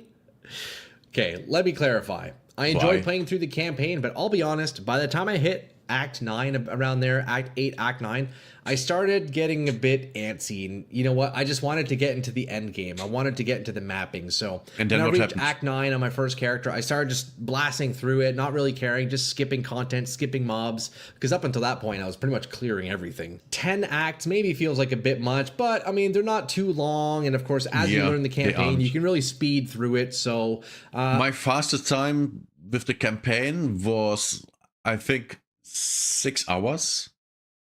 And that's for me personally. I know people can do that way, way faster. Like in half the time. Half the time. Jesus. But I'm slow, I'm old, so I need to take my time. A little bit at least. I guess it's not that big of a deal, but all I know is that on my second character, I've been speed running through it, and actually just today on recording, I finally completed the campaign, so it took 12 hours on my second character to beat the campaign. So I've sped it up. Maybe on the next time I can bring that down to 6. Who knows? But as for my first negative thing to say about the game is, I would say is the extremely steep learning curve and barrier of entry. I hesitated for years and years and years to try Path of Exile because of the barrier of entry. Why? It's quite intimidating and it really is overwhelming. I'll be honest, learning this game was very overwhelming at times. Now it doesn't help that I'm streaming it, I'm dealing with my chat and a million opinions every minute, but it was quite a lot. Now, I must say, as you learn more about the game, it definitely gets better. It opens up, you see more, you get to do more, it makes more sense. But starting off, it's real tough. So I would recommend, if you're starting the game, probably follow a guide. I don't know, I didn't. I had my chat helping me, but I'm sure a guide would help because it is... Following guides, that does help a lot. Believe me, it does. And until you understand the thing that you want to do and how to do it, that can take hundreds of hours. Worst case scenario, maybe even thousands. For example, I have no idea how to play some classes in the game. No clue, because I never touched them. Or even if I touched them, that's years ago. One character, and then I left. Played something else that I'm used to. There's a lot to it, but I think that's also, you know, it's not really a bad thing. It's something to note. Another thing I'm maybe not the biggest fan of is the socketing system in Path of Exile 1. I must say, I much prefer Path of Exile 2 system, where the skill gems are separated from the gear, and in your gear itself, you can add runes, which add other effects. But in PoE 2, to acquire max sockets on an item, well, it's super easy. You just spam your Artificer's Orbs and you're good. But in Path of Exile 1, if you want full sockets, well, then you're just RNG spamming Jeweler's Orbs hundreds and hundreds and hundreds of times, Same idea with the changing the color of the sock, as you just spamming your chromatic orbs over and over and over and over. And of course, if you have enough of those currencies, well, the result is inevitable. Now, of course, it's just a currency sink in the game, but it feels like it's unnecessary, or maybe make it easier to reach the 6 sockets and 6 links, you know. Exactly. I can just imagine how, if you're playing solo self-found, how difficult it would actually be to get a 6-link socket just so you can support your skill gems. Safe to say, I think I prefer the gem and socketing system in Path of Exile 2. Another thing that annoys me a little bit is the resetting maps. Now, this is also a thing in Path of Exile 2, where if you explore an area and then you go to town to make upgrades or go eat some lunch or whatever, and then you come back and the entire area resets, it's a little bit annoying, because then you have to explore the entire area once again, unless you happen to grab the next waypoint, if there is a waypoint. It's a little bit annoying. I've been told, and I understand there's probably some network or server reasons behind that. That's fine. I understand there's probably limitations, but just something to keep note of if you're a new player. If you're exploring an area, try not to go to town for too long, because then you're going to have to explore it all again, which is a little bit annoying. Another tiny little thing that has frustrated me during my Path of Exile playthrough is using the passive tree and trying to search for nodes. Now, I've been spoiled a little bit playing Path of Exile 2 beforehand, because when you search for a node in that passive tree, well, it takes you right to it. It will center it on your screen. But in the Path of Exile 1 passive tree, I find it very difficult to find a node. Not only is the blinking light on it quite subtle, but it also doesn't take you there like it does in the second game. So oftentimes I'll just be staring at the skill tree for like 5 minutes looking for a node, and lo and behold, it was right in front of me the whole time. My chat likes to joke about me being blind, and you know what? It's actually kind of partially true. So that's why a lot of people suggest using Path of Building, which is a third-party program. And that will only get worse. Believe me, it will get worse. I know it. Look at me. I wear the glasses for a reason. Which actually has a much easier search function. So Path of Building is pretty much synonymous with Path of Exile. You should pretty much always have it open on the side as you're playing, especially if you're trying to look for nodes in the skill tree. Now, my real gripe about Path of Exile and kind of Path of Exile 2 is the sheer power scale in this game. I don't know, it's kind of crazy. Now, to be fair, I myself haven't experienced a godlike build yet. I haven't experienced that. That's and disgusting. I'll acknowledge, I'm sure it's very fun to press one button and boom, the whole screen explodes a million colors all at once. It's probably very satisfying and very fun. But you know what? I honestly do not desire that whatsoever. I've had a lot of my viewers showcase me their builds, and it's like, brother, what am I even looking at? No, thank you. Yeah. But thankfully, I can see don't that. need to play that way. I can make whatever dinky little build I want and shoot off a little lightning nova here and there I can hit with my mace, and I'll be able to see what I'm doing. The only downside with that is if I don't have those crazy boom, just explode everything builds, then I'm likely not going to be able to push all of the content that the game has to offer. I likely won't be able to kill Uber Maven or all the other high tier Uber bosses, because you kind of need the damage that comes from those crazy builds. I just wish that overall power creep for not only on the players but also the bosses could be scaled down. It makes it a little bit more accessible for somebody like me who quite literally has vision problems and struggles with ocular migraines. Seeing this shit on the screen is no good. So that's my real gripe. When it comes to dislikes about Path of Exile, honestly, I'd pretty much say that's it. There's a couple of smaller things that are a bit nitpicky. There's my main complaint about the power creep, but that's pretty much it. It's you know what? The list of positives far outweighs the negatives. I must say, after playing Diablo 2 Reign of the Warlock for a couple of weeks after that expansion came out, I must say I got bored pretty quickly, and I think it's all Path of Exile's fault. Historically, I could play Diablo for years and years and still love the grind, but Path of Exile has definitely spoiled that for me a little bit. After 10 days of playing Diablo 2, I already wanted to jump back onto Path of Exile. Now, Diablo 2 is still a phenomenal game. It's a classic, although, I mean, they're updating it nowadays, so who knows where that game is going to go. I think, if anything, Diablo is taking a bit from the Path of Exile playbook. But I think if you are to play... Well, der Path of Exile is a better version of Diablo. It literally is. And the Diablo 2 devs definitely don't take notes from Diablo 4. That would be a huge mistake. Diablo 2 these days, the best way to do it is single player, where you're doing self-found and you have an extended playthrough. It kind of extends the time, whereas on ladder, well, you're kind of done in a week or two. That's one main difference looking at Path of Exile. There's just so much more content. There is so much more to experiment with. You'll be busy for way longer. And you know what? I think that's the primary reason why I will be playing more Path of Exile over Diablo 2 nowadays. Now that I've experienced Path of Exile 2 and Path of Exile 1 for a handful of months, I think I can concretely say I still prefer the itemization in Diablo 2. I like having to kill a mob, picking up ground loot and identifying it, even identifying the blues and yellows that can still be best in slot. I still think I prefer that over the craft heavy approach to items in Path of Exile. Now, it's not that I dislike the crafting in PoE. I think it's pretty cool. You can pretty much make anything you need.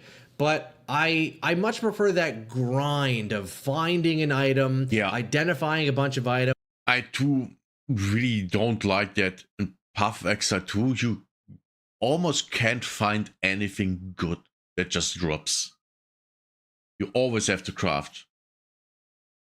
If the item is kind of useful to begin with, then you have to make it actually useful.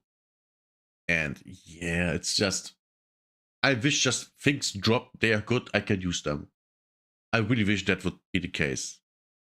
I was looking at obscure bases that would regularly be completely ignored, and you can still find BIS. I think that is what I would like to see in PoE. I guess I could technically play it that way, and I don't have to craft my items, but the issue with that is then I'm looking at it, literally 1 million items on the ground to find something I need, so at that point, it means nothing, right? One advantage that Diablo 2 has over Path of Exile when it comes to its itemization is that in Diablo 2, you'll find yourself out in the world quicker and longer slaying demons, getting loot.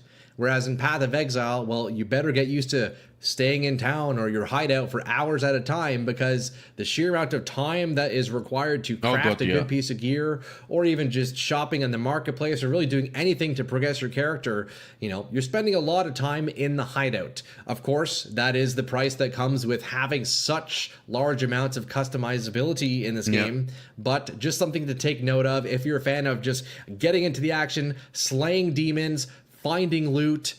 Diablo's the way to go. If you're looking to really craft an awesome, in-depth, intricate build, Path of Exile is the way to go. Now, at this point in time, I think I would say I still prefer Path of Exile 2 over Path of Exile 1. Now, I'm sure my opinion on that will change over the upcoming weeks as I continue to play the game, as I continue to learn more about the mechanics and how to craft and do all these things. The slightly slower pace of Path of Exile 2 and the way the skill gems work. I have to say, I'm also at a point where I would say I prefer Path of Exile 2 over 1.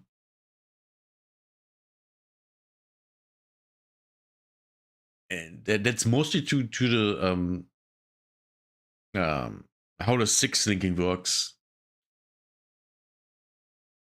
and you know, WASD. Oh my god, thank god that exists. Oh my god, I love that. It's great. And I also like, to be fair, doing bosses more in PoE 2 over PoE 1. Now don't get me wrong, I like, you know, completely annihilating bosses in PoE 1, and you know, basically you don't see anything they do and they're just dead. But I prefer PoE 2. Work and the visualization and the fluidity in the combat and the animations, I still think I prefer PoE 2, and I'm very, very eager to see where Path of Exile 2 ends up, because look, we're getting patch 0.5 in what, maybe the next month or two. I'm very excited to play that.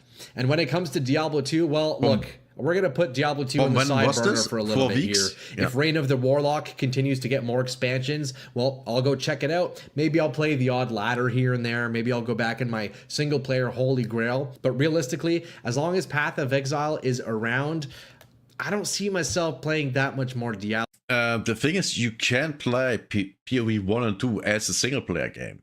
I do that. I completely don't interact with people. I play solo Surfhunt even if I don't play the solo Surfhunt League. I just do that. I just do it. Do it. And there's no problem there. Diablo 2, as sad as it is to say, it may be the end of an era for me. All I know is I am very glad that I opened my eyes and saw outside the veil of the Diablo franchise. For years and years and years, I was so hard stuck on the idea that Diablo 2 is the best game of all time. You know, Really? I would probably still categorize it as my favorite game of all time.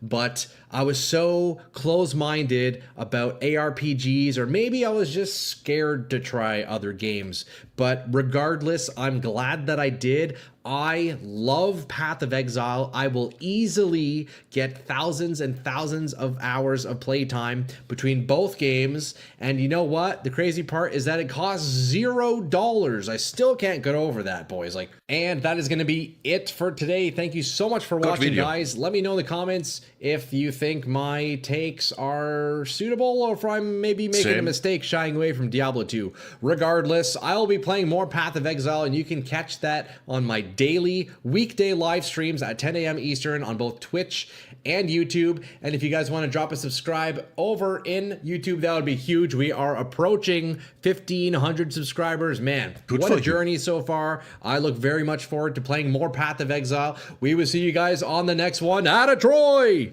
Okay, guys. Bye-bye. Have a nice one. See ya. Good video. Good video. Hope to see you in 3.92 Exile. Yeah. 3.92. No, 3.29. It's fun. It really is. So I gonna go take a piss and then you watch something else. Oh, right. I already watched that. Already watched that. Oh, another AAA live service fail. 3 weeks from launch to cancellation. Oh. We gotta watch this one. We gotta watch that. It's gonna be good. But for now, excuse me.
I was muted.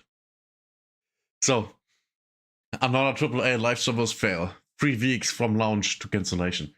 I'm not surprised. This reminds me of the day before. I think it was the day before. Okay, what's up, friend? It was a bit of a weird one for you today. I follow video game news as part of my job. I'm online all the time. I'm always watching for when new games are announced, when they come out, whether they look interesting to me or not. And when The Cube was announced, I was like, I remember this game. I actually did a video about this, when I remember correctly. Yeah. I can see why it is completely flopped, because there's nothing going for it. Literally nothing going for it. Nothing. There's nothing interesting in this game that you don't see in other games. okay, cool, I like extraction shooters. A different take on extraction shooters from a Oh, that was an extraction shooter? I don't even remember that. Yeah, that makes also sense why it flopped, because, man, extraction shooters don't have casual audience appeal. Or how do I say it better? They don't appeal to a huge amount of people there. Korean studio. Interesting, I'll keep an eye on that. I didn't even know this released. And I guess part of the reason I didn't know it released is because I probably got it confused with, you know, be forgiven here, got it confused with The Cube, the other shooter game, right? We've got The Cube what? Save Us and The Cube, and they both got announced at roughly the same time, and they're both shooter games with what looks like scantily clad women, which is a... Did they look at this game? Or did they look at both? I have no idea. They might as well literally be the same game. plus in my book. But I guess we'll refer to this one as Gooner Cube, because this is the XL Games version that, you know, if you look at any of the gameplay of this and any of the character customization, it's very, like, skimpy outfits and whatever else, which I'm not saying that as a negative, just saying, because there is a prevailing sentiment out there that only Western games and the ones that have, like, the ugly female characters are the ones that fail. No. And then- No. Only because you have hot chicks doesn't mean you can't fail.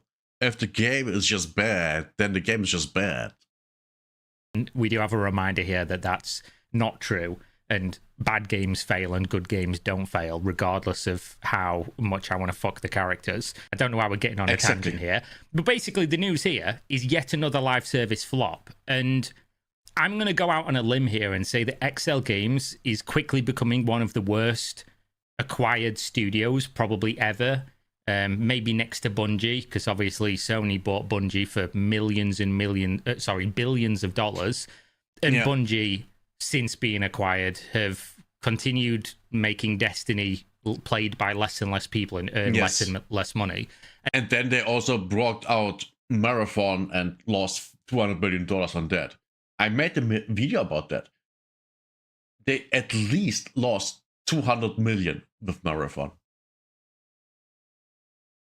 And then released Marathon, which, for as much hate as it gets, is not a terrible game. It's just not a good game. It's purely okay. And Marathon, because of the budget, needed to sell millions and millions and millions of copies, and it hasn't, and the player numbers look really bad. So it's probably going to be considered a financial flop, even though the game is decent. It's just decent. It's not good enough to survive in the live service market anymore. XL Games, obviously, if you're familiar with MMOs, XL Games was basically created by a guy.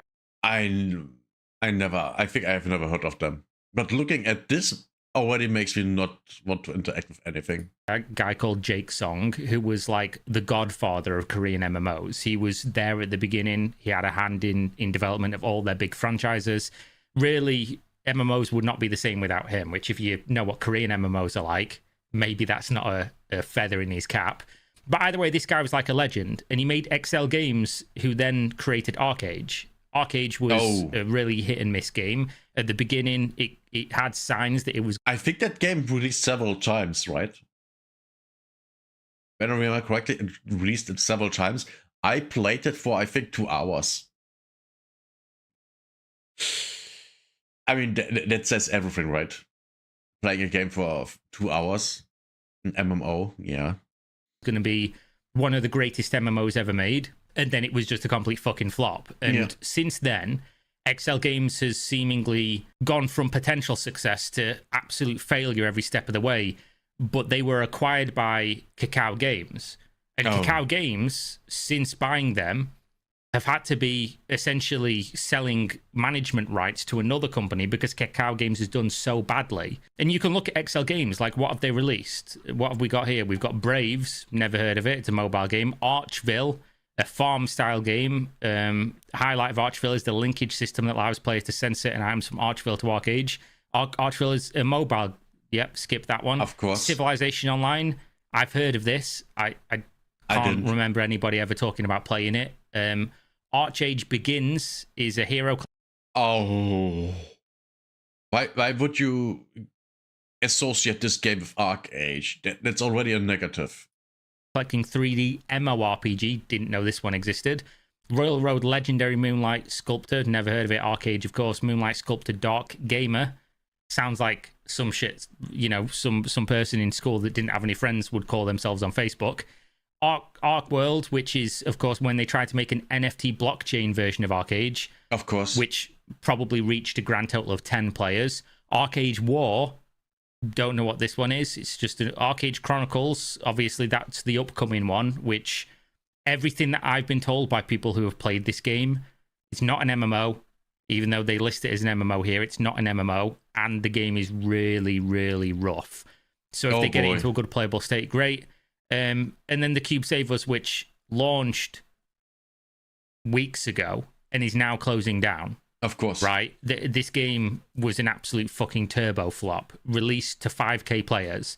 The next day, halved. That's bad. Even Hyga did better. Imagine even Hyga did better than this. This is literally a Concord level of success. Oh my god, it's bad. It's so bad. But yeah, I'm not surprised. It's an extraction game, so it's not appealing to a lot of people to begin with, and then it's the game that it is, you know. And then just continue to go down from there to the point where they have 168 players online, just a couple weeks out from launch. Mostly negative reviews on Steam, and I was trying to look for footage of this, because again, I pay attention to gaming news. Let me guess. He couldn't find anyone playing the game. I had no clue this even launched. So I went online and I looked at, YouTube videos to try and see some gameplay, which is already confusing because if you search The Cube, what do you get? The Cube Manchester. Apparently this is a place in Manchester. Apparently there's a place in fucking Canary Wharf, which is in London. Apparently it's a British game show, but then if you search The Cube game, you get the other Cube, because this one's the Cube Saver. So if you were looking for this, you weren't going to find it. And then if you go on YouTube, every video that I found was either months old or sponsored. So they dumped a bunch of money marketing this thing, and it was just shit. And if you look at gameplay of it, like, you can see what I'm talking about here. Like, the beginning intro is just woman. Yeah, this is literally, play our game, you can play as this. That's all this game is about. In leather, walking away from the camera. Like, again, not complaining, just is what it is. And then this is your character select. Traditional Korean games do great character select for obvious reasons. Yeah, but this runs like trash. Why does this run like trash? Yeah, these are exactly the outfits you would be expected to wear in a post-apocalyptic scenario, of course. As a woman, yes. But then you get into the game and you just run around and spam left-click on things with a UI that would make... This looks like it's just a board asset with no work put to it. Maybe changing the colors and that's it. The day before blush. Like, this legitimately looks like someone's Unity hobby project. It looks fucking garbage. Wait, it's Unity? It looks like an alpha. Right? This doesn't look like a live game that people have spent a long time developing. This looks terrible. I guess I should probably up it from 480p that I do a little bit more justice. The game looks, the environments look great, but this is the fucking thrilling game. I agree, the environments look great, but that's not hard. That's not hard to do these days. These could all be just store-bought assets. It's not hard to make a game look good these days at all. Play that people are waiting for, so in the cube, it's just people meleeing each other. I can't think of anything less fun, to be honest. Yeah, why would I play this? It's shit. He's running. How do you catch him? You run at the same move speed. Like, this is thrilling. How did this game fail? This is just bad. This is just a bad game. Oh, as you can see, though, fully fleshed out cash shop. Wow. Of course. Of course, the cash shop is the best thing about the game. Of course. Of course, that's what's going on. Of course. Fully fleshed out cash shop in a game that can't get any players. There you go. You can have a gold leotard bunny costume with a great moose knuckle there on the male character. Keep them safe for you. Everyone's favorite. She was on one of my thumbnails that I made. On the thumbnail of the video I made about this game. She looks great, but the game is trash. So no one will look at her. Post-apocalyptic NPC. Fantastic. I look forward. The one thing I will give them credit for is that they've not said much about the game being closed. Today, it's heartbreaking that we have to deliver unfortunate news to the Raiders. All couple hundred of them. The Cube Save Us, which started with a lot of support and affection from Raiders, will end its story on May 8th. It didn't really, did it? It didn't have like a lot of support. It was a free-to-play game. A free-to-play bear in mind, a free-to-play game, and no one played it. Well, a large village played it. Because 5,000 people, that's a large village. Or a small town. Well, now it's concurrent players, so it's doubled it. 10,000. It's a small town. It's a small town. You can still download this now. A free-to-play game from a AAA studio with the tenure of XL Games, with the backing of Kakao, launching to 5,000 concurrent players is absolutely horrifically bad performance-wise. Yeah. But I'll give them credit. They refunded everyone for everything that they spent in the cash shop during the game's brief tenure of existence. But it makes me laugh. You look at their patch notes for the most recent patch, and it's like 4 new costumes added. There's 7 lines of patch notes, and one of them is that they've added new stuff to the cash shop. Of course. What are you expecting? In a game that almost nobody's playing. This comment does point something out that I was saying earlier. Didn't hear about this game until them announcing after 3 weeks after launch it would be shutting down on May 8th. There was nothing I saw about this game at all. But again, if you go look at YouTube, if you just search The Cube Save Us, like, the videos you're going to see, they're sponsored. I don't agree with some of the comments that I've been seeing around online that have been like, oh, extraction shooters are dead. Why would anyone make extraction shooters? Extraction shooters are dead? What? That's stupid to say. Of course they aren't dead. Escape from Tarkov is still running. Arc Raiders is doing fine, even with all the problems. And it has a lot of problems at this point. But they aren't dead, not even close. They never have been a huge thing to begin with. So saying, oh, they're all dead, that's stupid. Because obviously Marathon's just done not very well. Because we've just seen... And Marathon is just an okay game that has no business even existing. One of the best games of recent years in the live service space, as well as that has had one of the best player retentions in recent years for a live service product in Arc Raiders launch. You can absolutely make extraction shooters. There's 100% a market there. Arc Raiders wasn't successful because it wasn't an extraction shooter. It was successful despite being an extraction shooter because the entire game concept fundamentally it's good. And the game, I have to say it, was good. And I still wish it was as good as it was in December. Because then that was where the game was the best in my eyes. After that, it went all downhill. And it went downhill fast. But the game's got to be good, right? It's got to do something different to what's already available. This clearly did. I guess this is different, but it's bad, right? This game being mostly melee and fighting against like demons and having Guna bait characters, I guess all that's different, but it's a shit game. I think there's definitely room out there for other extraction games. I think it's a pretty underexplored, in my opinion, genre, and there's a lot of stuff you could do with it. Most extraction games out there that have been popular for the last like 5 or so years are from tiny studios, so there's definitely some legroom out there. But this is just shit, isn't it? Hopefully The Cube comes out, and that's decent, because that's from the studio that made Atomic Heart, which is a cool game. Ooh. And that actually looks like it has some kind of flavor or flair, as opposed to this thing that just looked like Korean characters in mobile game. Which honestly, if you told me this was a mobile game or was designed to be a mobile game, I would absolutely believe you, because it just looks ass. There we go, yet again, another XL Games failure. If they release Arcade Chronicle and it's not an absolute smash hit, it won't be. It's tied to Arc Age. It won't be.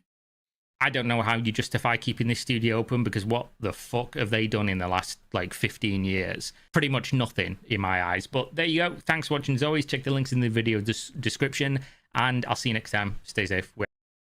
Good video. Good video. Oh my god. Yeah. Another live service AAA game, apparently AAA game. I don't think so.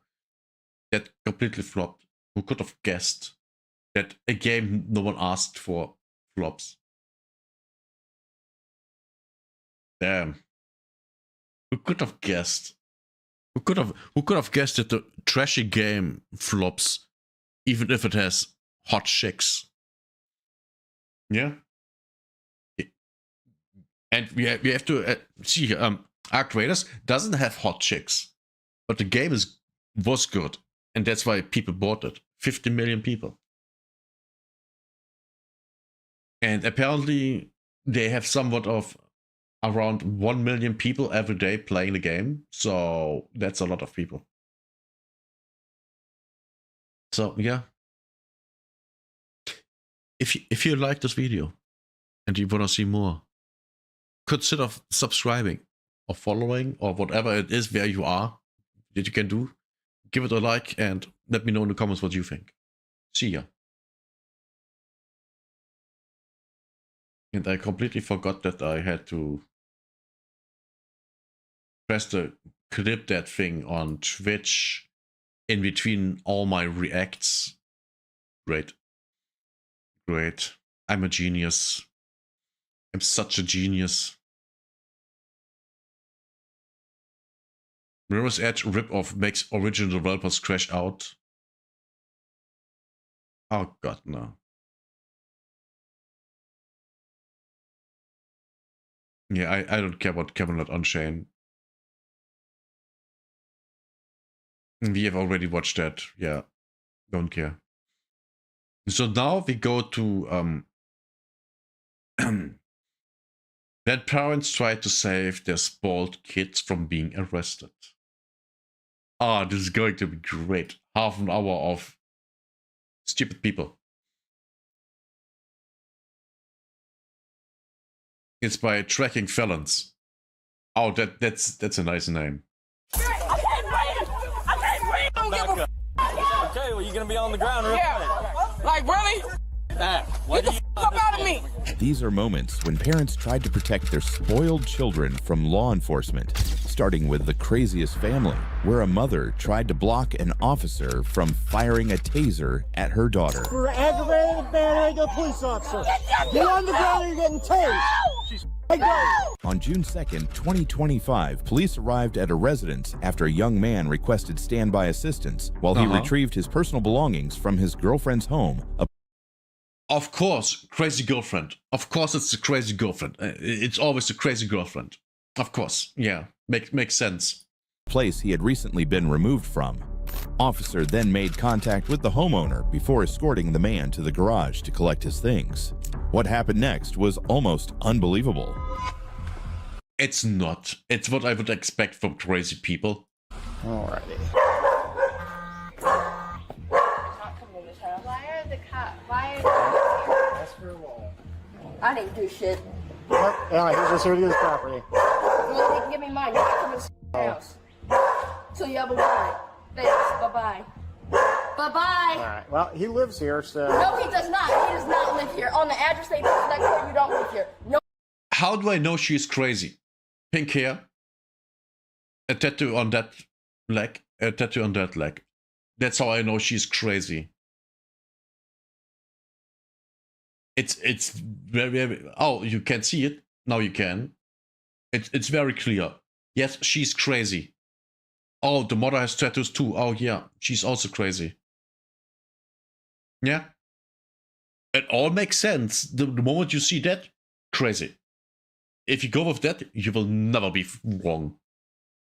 At least in my experience. No one's coming in. Okay. This could have been done civilly. No. That's why I'm here, to do You're this not civilly. coming in the house. Okay. We don't need you here. Go. So, he goes here for a civil standby, so he can get his stuff. He's not getting his shit. He has my shit. He's not getting... No, do not. No. What do I... The shit that's in your car. That shit. Yeah, and you can get she's off limit. Sorry, we don't got it. All you have to do is be straight up with me. Don't. No. You put your hands... She's gonna hit them. Oh, she hit them. She hit them. Oh, that dumb C-word. She gonna be arrested. Turn around. You're under arrest. Don't arrest her. No, you did this, nigga. Don't touch me. Don't touch me. Don't touch me. Shoot that Get on bitch. the ground, you're getting tased. Get on the ground, you're getting tased. Right now. Now. Taste both. Taste both. Taste both. Both need to be tased. Taste them and arrest both. On your arrest for aggravated battery of a police officer. Get on the ground, you're getting tased.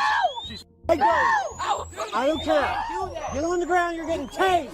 Now. You're under arrest. You're under arrest. Just taste her. You put your hands on me and you're getting tased. Just taste her. You put your hands...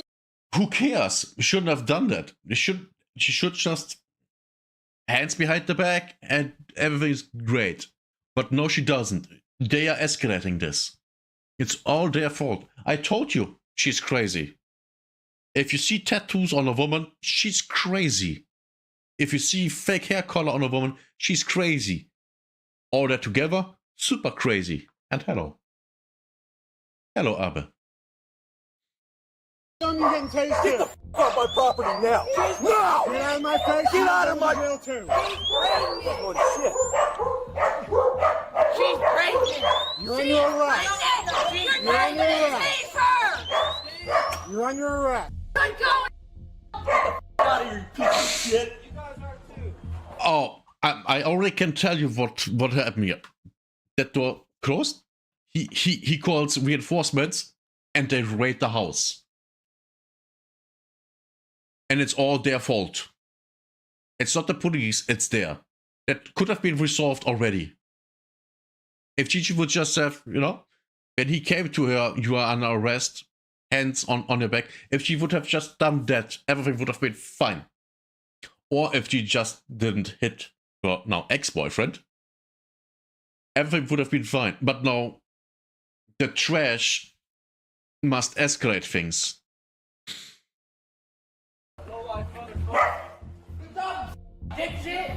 By law, a person listed in a protection order may return only under police supervision to collect their property. That's exactly what this young man did. They could close the door on the officers, but not on accountability. Later, when the mother came outside to explain things with other police, she still insisted she and her spoiled child had done nothing wrong. Why isn't she getting arrested immediately? Why? Defending her out-of-control daughter, who clearly had no respect for the law enforcement. We kept trying to let the officer know she's pregnant, she's pregnant, she's pregnant, please. But we can agree that the right move isn't blocking or shutting the garage door. It's understanding that she has just committed a crime. Her mental status is not good. That doesn't matter. That doesn't matter. I can say, oh, my mental status isn't good, and then I go and I don't know, run down 100 people with a car. I can't do that.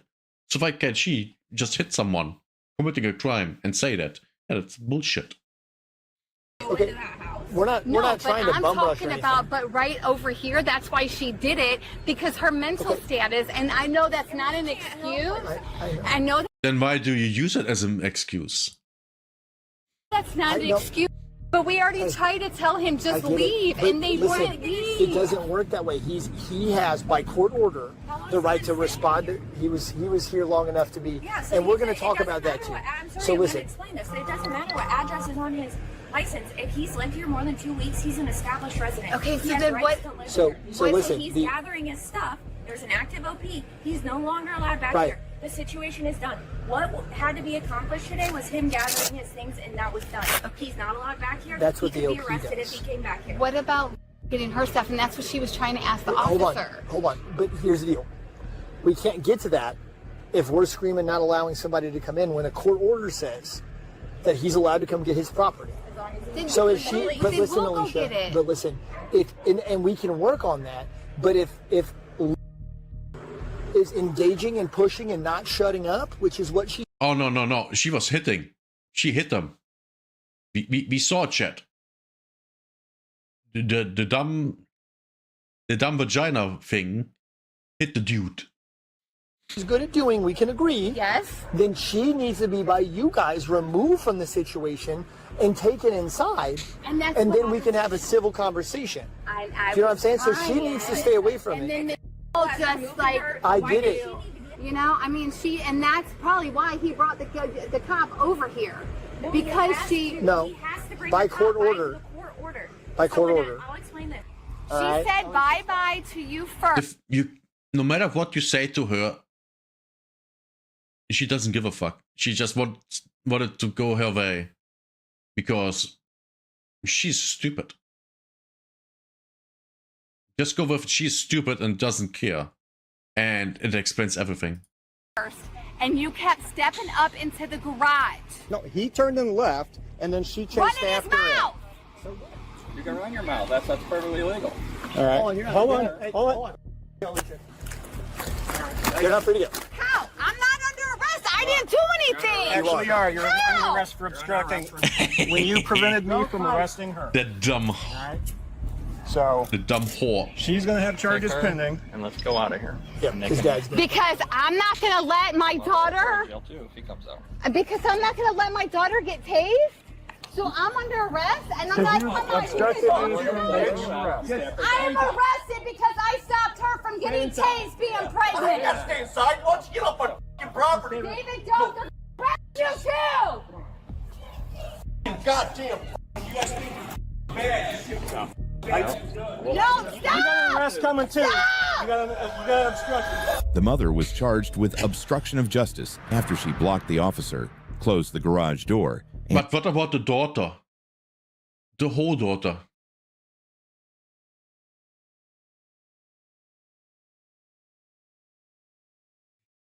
You drop the game after fighting a person and hitting them 6 times and they don't even hitting you twice? Yeah. Yeah, I can see why. I can see why. And interfered with the arrest. She may face up to 1 year in jail. The father arrived late in the chaos and was, I can tell you nothing will happen. Nothing. Was also charged with obstruction after confronting officers while they detained his wife. He wasn't arrested on scene, but later turned himself in at the station, showing at least some sense of accountability. He could face up to 12 months in jail or probation. The daughter... He might get probation, yeah. And yes, he has tattoos too. He's also crazy, at least somewhat. Was charged with domestic battery and aggravated battery on a peace officer both. Nothing will come out of this because the magic of vagina serious crimes. In the next case, though less intense, still shows an unbelievable level of madness from a 70-year-old mother trying her best to get 70. Oh, God. Yeah. gaslight police after her little daughter was found passed out inside a locked car. Her little daughter, that looks like, I don't know, she's around 30. It's the police, wake up! Wake up! Wake up! I think he's trying to, you know, shake the car. That's what we hear here. Hello?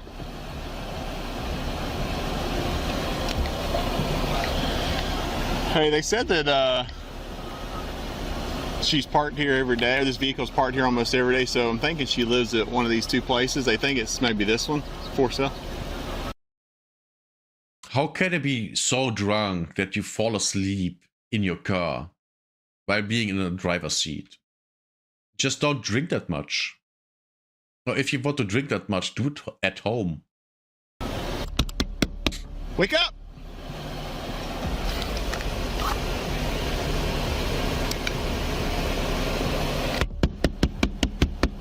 Wake up!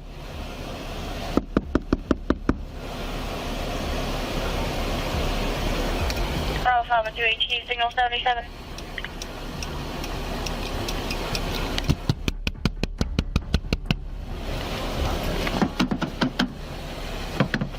Bravo 528 signal 77. Oh boy. 502 10-4 reports. Reports. This is starting. We are starting out great. We are starting out great here. And it's only getting better.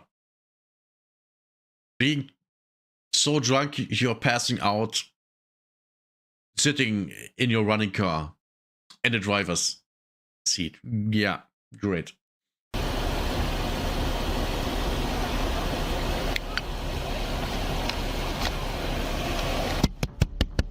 Do you have any medical problems? Yeah, what's wrong? She's not waking up, so. She had a seizure. She could be having one? Nah. Excuse me. Hey, baby. Brittany. Do you have keys to the car? I do not. I can call AAA though. Brittany. Well, she's having a medical emergency, man. We'd probably need to get to her. Reference to my attendant, you can clear me. She's breathing fine. 1098 code 1, code 3, and code 8. You don't know if she breathes fine? How would you? Oh my god, she's unlikable already. Okay, I'll deal with this. Sure she's not intoxicated? No. Should be very capable. Brittany. Hey, baby.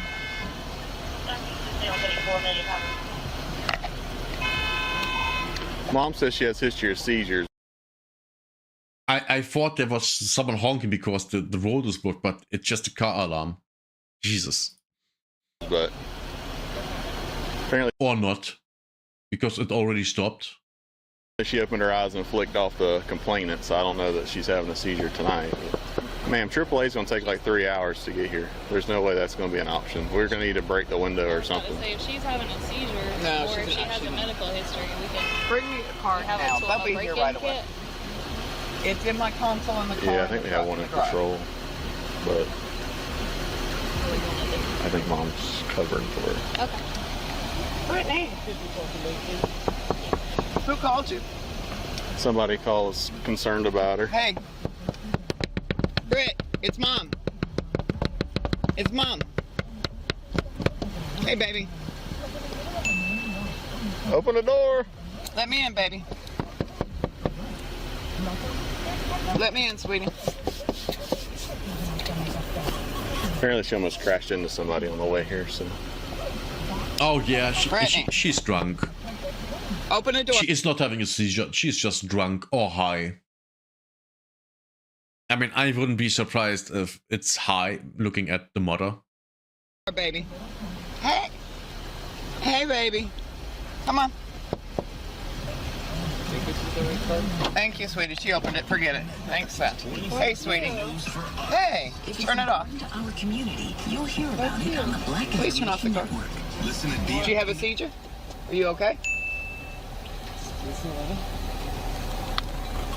Let's get inside. Let's go inside.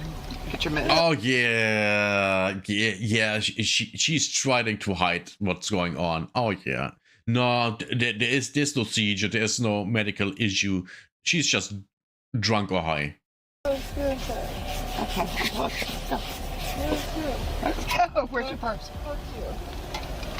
Ma'am, you can back away. I can talk to her now. Let's Ma'am. go in the house, baby. What's going on tonight? What is? See that tattoo?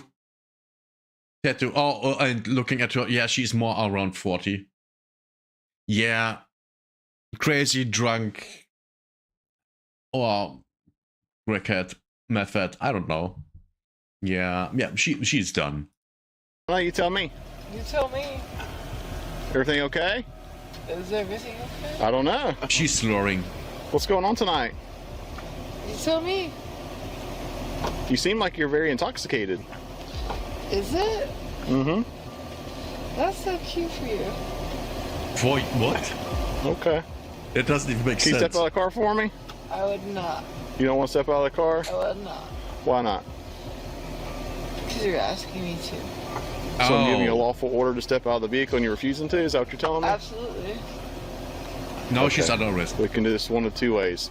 You can get out of the car voluntarily, or I can take you out of the car. We can go there. Brittany, let's just go in the house, sweetie. You're home. Let's go. Where's your keys at? At this point, it was clear she was heavily intoxicated. Oh, yeah. Officers didn't hesitate. They moved in, ready to pull her out of the car. But what her mother said next to protect her little baby shocked even the cops. She's pregnant. Or something stupid like that. Do not touch me. Do not touch me. Do not Ma'am, get out of the car. I'm asking you to get out of the car. I'm a police officer. Do not touch me. You need to get out of the vehicle, okay? Do not touch me. So he needs to. That's not an option, ma'am. I can touch you if you refuse to do what I ask you to No, that's not an option for you. Don't touch me. do. You need to get out of the car. Don't touch Come on. Come on. Do Damn. not touch me. Either you get out of the car or I'm going to throw you on the ground. I don't No, want to you're do not. I will so sue your ass. Ma'am, I'm giving her a lawful order to get out of the vehicle. She's refused. That's resisting. Do not fucking touch me. I am stepping. Get out of the car. No, I'm gonna not touch You me. can go to jail for obstruction too, ma'am. Record from over here, please. Do not Ma'am. touch me. From back here. Get out of the car. Do not touch me. Just yank her Get out. out. Yank Let's go. her. Come on. 702 and 182 on your single 77. Ma'am. Do not touch Yank me. the Get out of evil. the car. I'm asking you nicely to get out of the vehicle, okay? Do not There you go. touch Okay. me. Oh, that's Do assault. not touch All me. right. Okay, leave her alone. Okay, you're both going down. She can go to her house. She just put her hands on me, man. You put your hands on put my hands Yeah, because I'm asking her to get out of the car. put my hands on her. Well, that's not how this works, ma'am. Sorry. Yeah, That's where you need that to was sit. You easy. can go to jail tonight then. Brittany was charged with driving under the influence and resisting an officer without violence. Look how happy she is while being drunk. I told you, crazy. If a woman has tattoos, she's crazy. She was sentenced. Especially if she's unmarried and childless and that age. Oh yeah, you know she's bonkers. to 12 months of probation. You understand why she's Of going to jail course. tonight?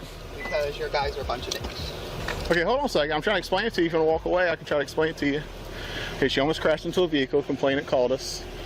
They had to swerve off the road to get to her. They find her here in a heavy stupor where she's not responding.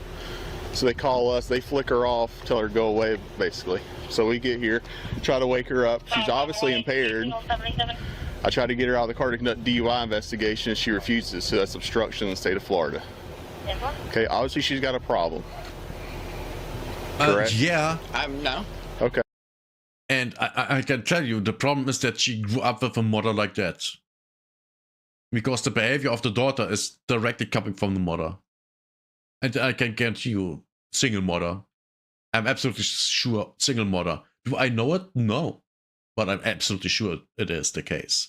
because, you know, single mother households are the worst you can have.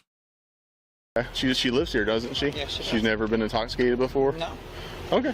Wow, that's a lie. That's a lie. Not like that. Okay. Oh, see, not like that. Ah, yeah. Immediately going back. That's the reason. If she'd got out of the car and she I wouldn't have had to forcibly take her out of the car, she'd have voluntarily got out of the car like I asked. Gave her a lawful order to get out of the vehicle and she refused. I'm just so you're aware of what's going on. Fuck. It's clear that years of overprotection shaped Brittany into a baby adult, unable to face the consequences of her own actions. Yeah, but a the blackout usual. from alcohol is nothing compared to what came next. A man who found blacked out from drugs in the middle of the street. What shocked And with that, I quickly go and take a piss because I have to. Oh, Jesus, I really, the bladder's full.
Okay, here we go. everyone even more was how his entire family show up and turn the arrest into a full-on brawl with police. Do I have to say it? Family show up and turn. She doesn't even have all her teeth. She a crackhead. Turn the arrest into a full-on brawl with police. Nah, keep your hands up and open up the car. Open up the front door. Oh, he's What's drunk. up, my man? Unlock the front door now. Unlock it. Put the car in drive. Don't reach for nothing, you understand? Keep your hands up. Just let go. Come step by the car for me, my man. What you happened? Any weapons on you? No, sir. All right. Turn around for me. Turn. I just want to make sure you don't got any weapons on you, okay? There we go. I don't want you reaching for nothing, okay? Thank you. Just let it go. I don't want you reaching for anything, okay? Oh, he's drunk. Okay. Guinness, open, 5.6 alcohol volume, cold to the touch. Bag, 57. Right there in the console. Oh, and drugs, of course. So you don't have a valid driver's license? Of course he doesn't. What's this suspended for? It's a ticket. For tickets? Okay. Whose vehicle? Oh. Your mom's? Of course. Okay. How much you had to drink today? The man tried to downplay it when asked if he'd been drinking, but the officers already knew the truth that cold beer... He said, I can't hear you. What the hell? What's going on?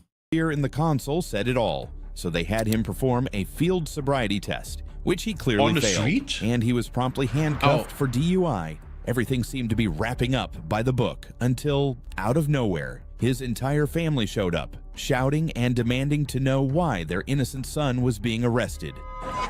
Of course Yeah, of course they say, oh, he's innocent, he's innocent. How do you know? Just say, how do you know? Which one's mom?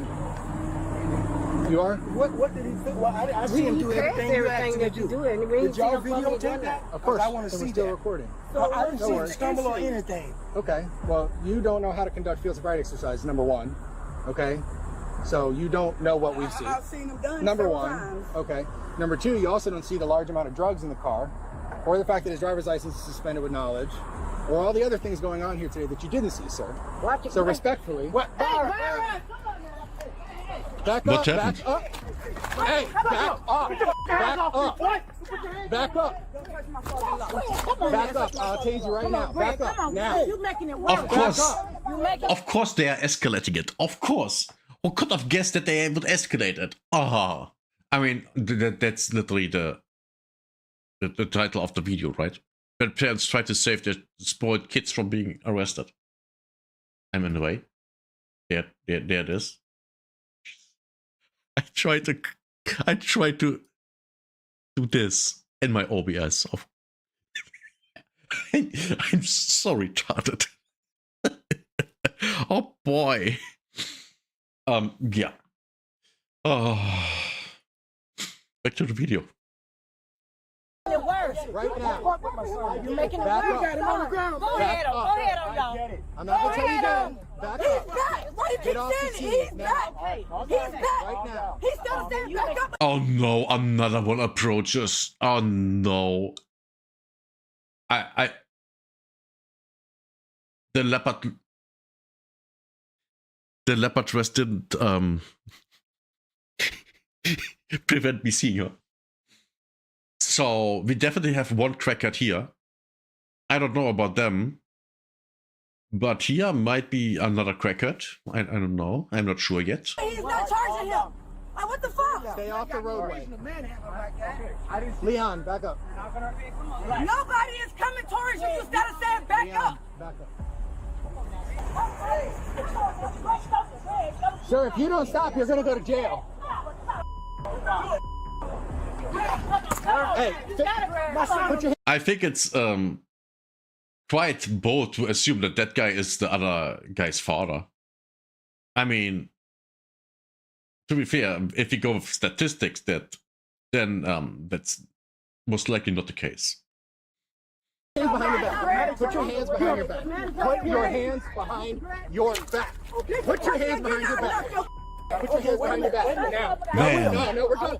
Put your hands behind your back. Let me drop. You are under arrest. Let me get my wife. Put your hands behind your back. Come on. Let me get my wife. Back off him now. Back off. Put your hands behind your back. Back away from me right now. They're so aggressive. Oh.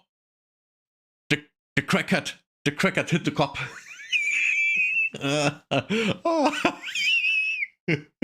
Of course she does that. Now she tries to run. But she can't run.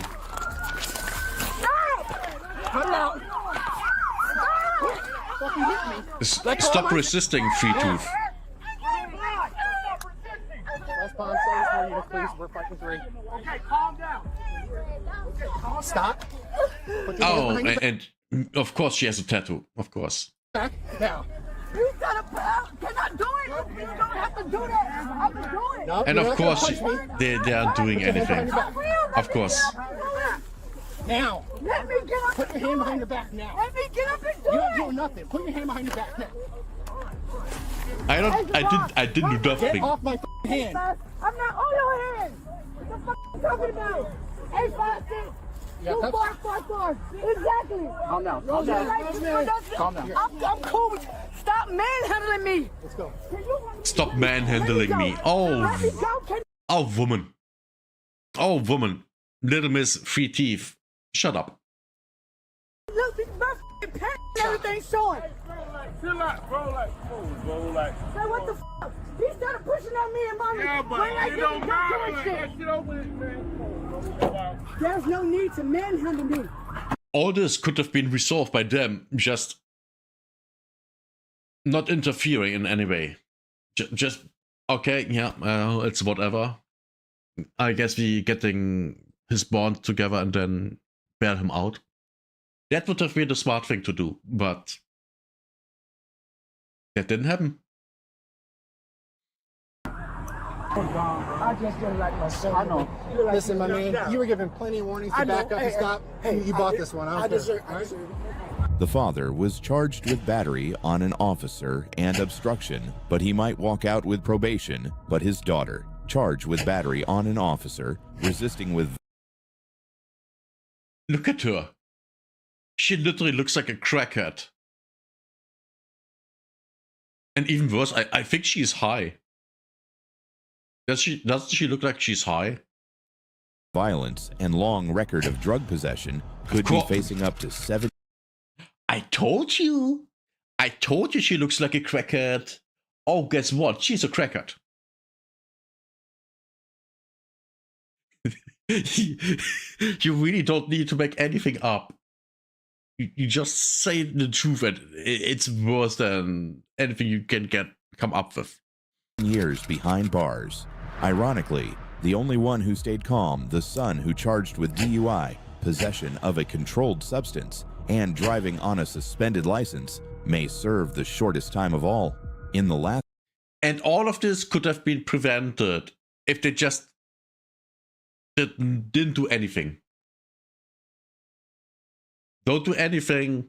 Just stand there, look at that everything is going fine. You know, if you're scared of cops, just record, and that would have been everything you need to do to not escalate the thing. But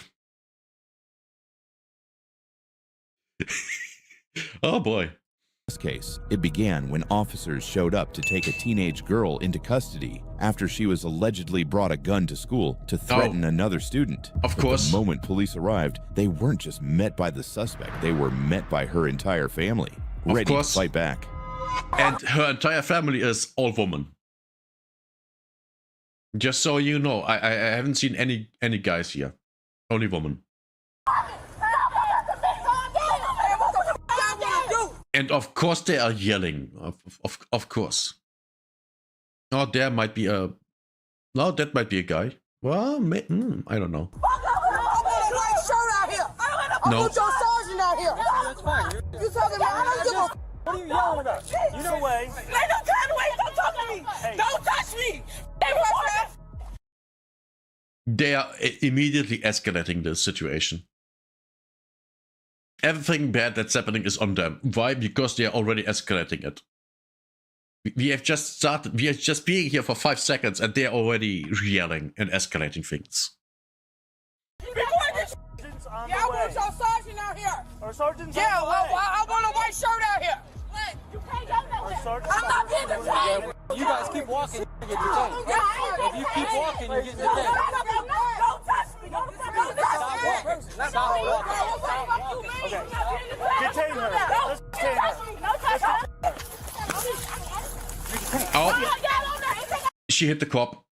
She hit the cop. She did one of the things that she wasn't supposed to do. Now she's getting arrested.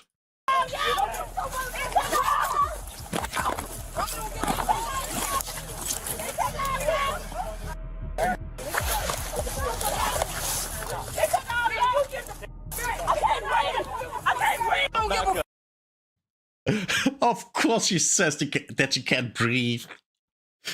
Well, if you weren't this fat, but well, no, it wasn't her. It was the daughter that said that, right? Yeah. But still, we have seen her. If she weren't that fat, she could breathe just fine. Okay, well, you're gonna be on the ground real quick. Like, really? What Get the fuck up out of me. Get back. No, you get the fuck back. Okay. I don't give a fuck about you. Sweet. Oh, she's going. She's pushing against her with her entire body. Okay. That's assault. Go big, get the fuck off me. Ah, great. I have to. The doorbell rang.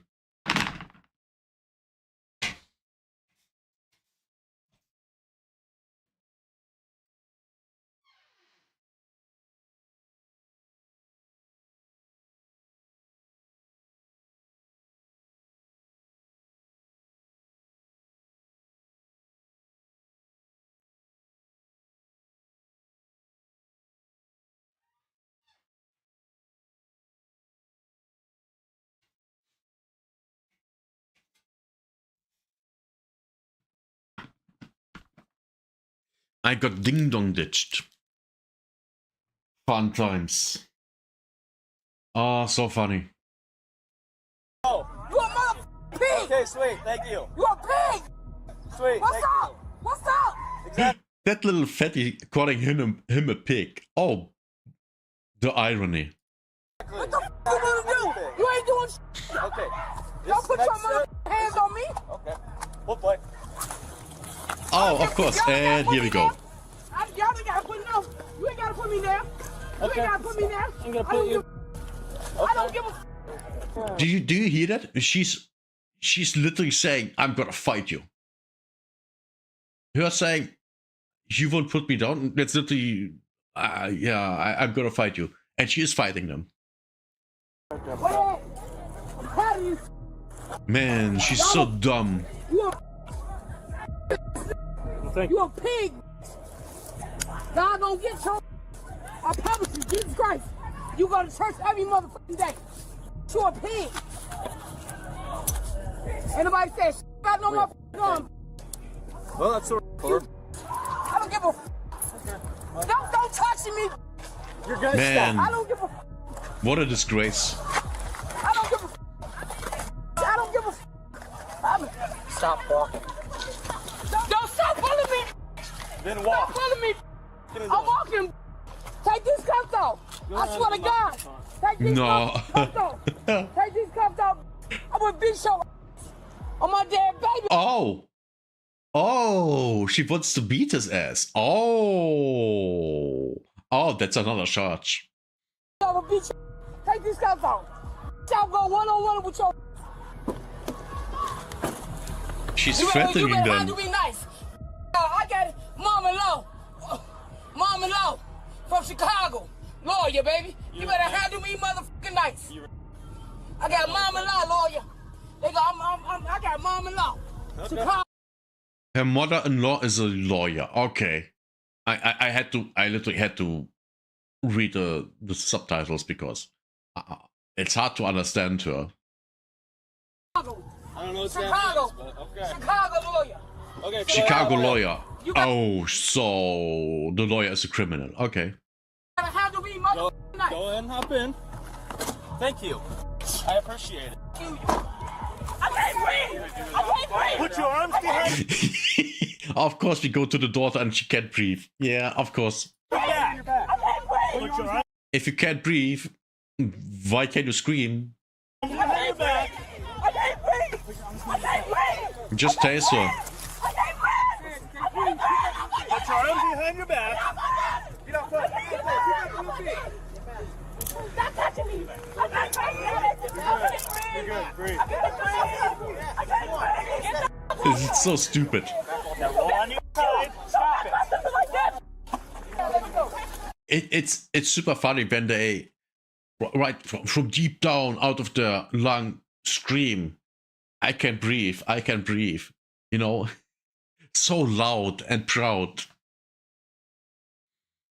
taking deep breaths right before they scream, I can breathe. Oh, they are so stupid. Don't kick. Stop. Now you're going for battery to PO. Oh. Hey, get a hobble. Oh. Yeah, we need a hobble. She's gonna get hobbled. No, get off me! Like a wild animal. Get the off me! Get the off me! You see how they doing me? Get the off me! I got it, Tony! You're shooting me in the head! Stand up. I got it. Go!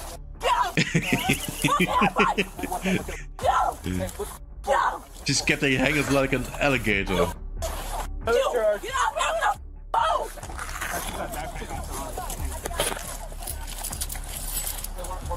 Man, what a pain in the ass. You see how they put him in the car? Well, they had Don't to. put me in the car like that! Do not put me in the car like that! You had a choice. Do not put me in the car like that! Do not put me in the car like that! I asked you to stand up, you said no. I don't know. Do not put me in the car like that! Might as well kill me! Might as well kill me! Oh, this is funny. Might as well kill me! Might as well kill me! Might as well kill me! Might as well fucking kill me! Might as well.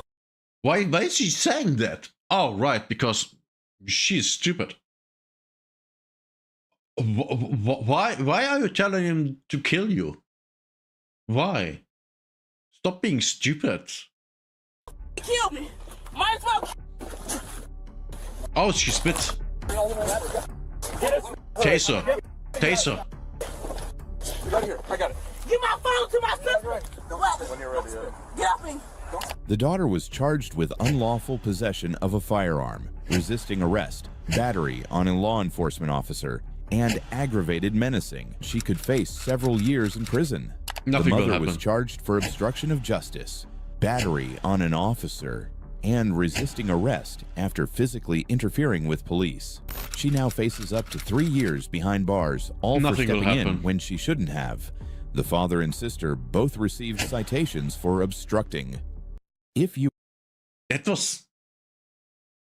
How is it that the father and the little sister were so calm compared to them? Oh, I wonder why. you enjoy videos like this, please like and subscribe. Don't... Good. That was a good video. Jackie Fallon's. Check it out. Check it out. That was great. And if you want to see more of this kinds of content, subscribe, like, and let me know what was the most funny thing about this video, in your opinion. Let me know in the comments. See you next time. Bye. And that's how we do a video.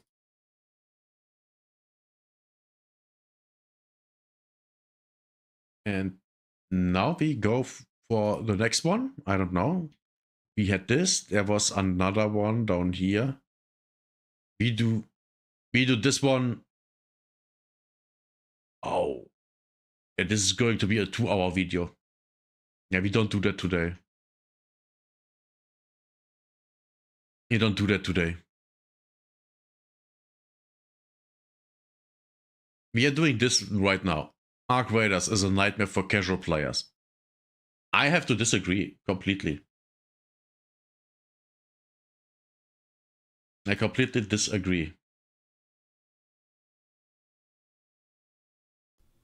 Dying with good loot could mean hours of time if you fall under this category.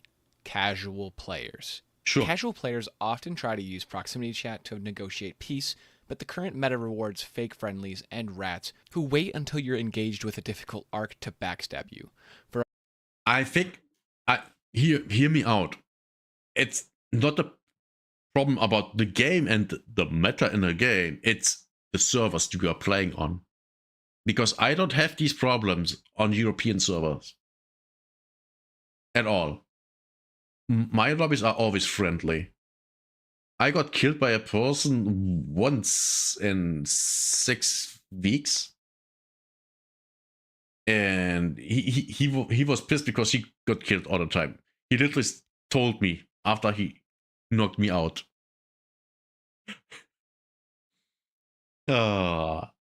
Yeah, don't care. Yeah, sure, I lost equipment, but I have lost more equipment to the game crashing than other people.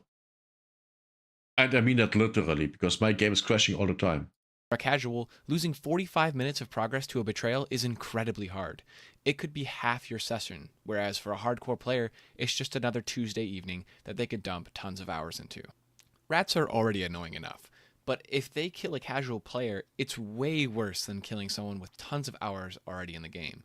So when one person complains that rats are ruining the game, someone with hundreds of hours won't be too upset, because they could just pull out another maxed out Bobcat or Tempest to go into the next round. We all know how it feels.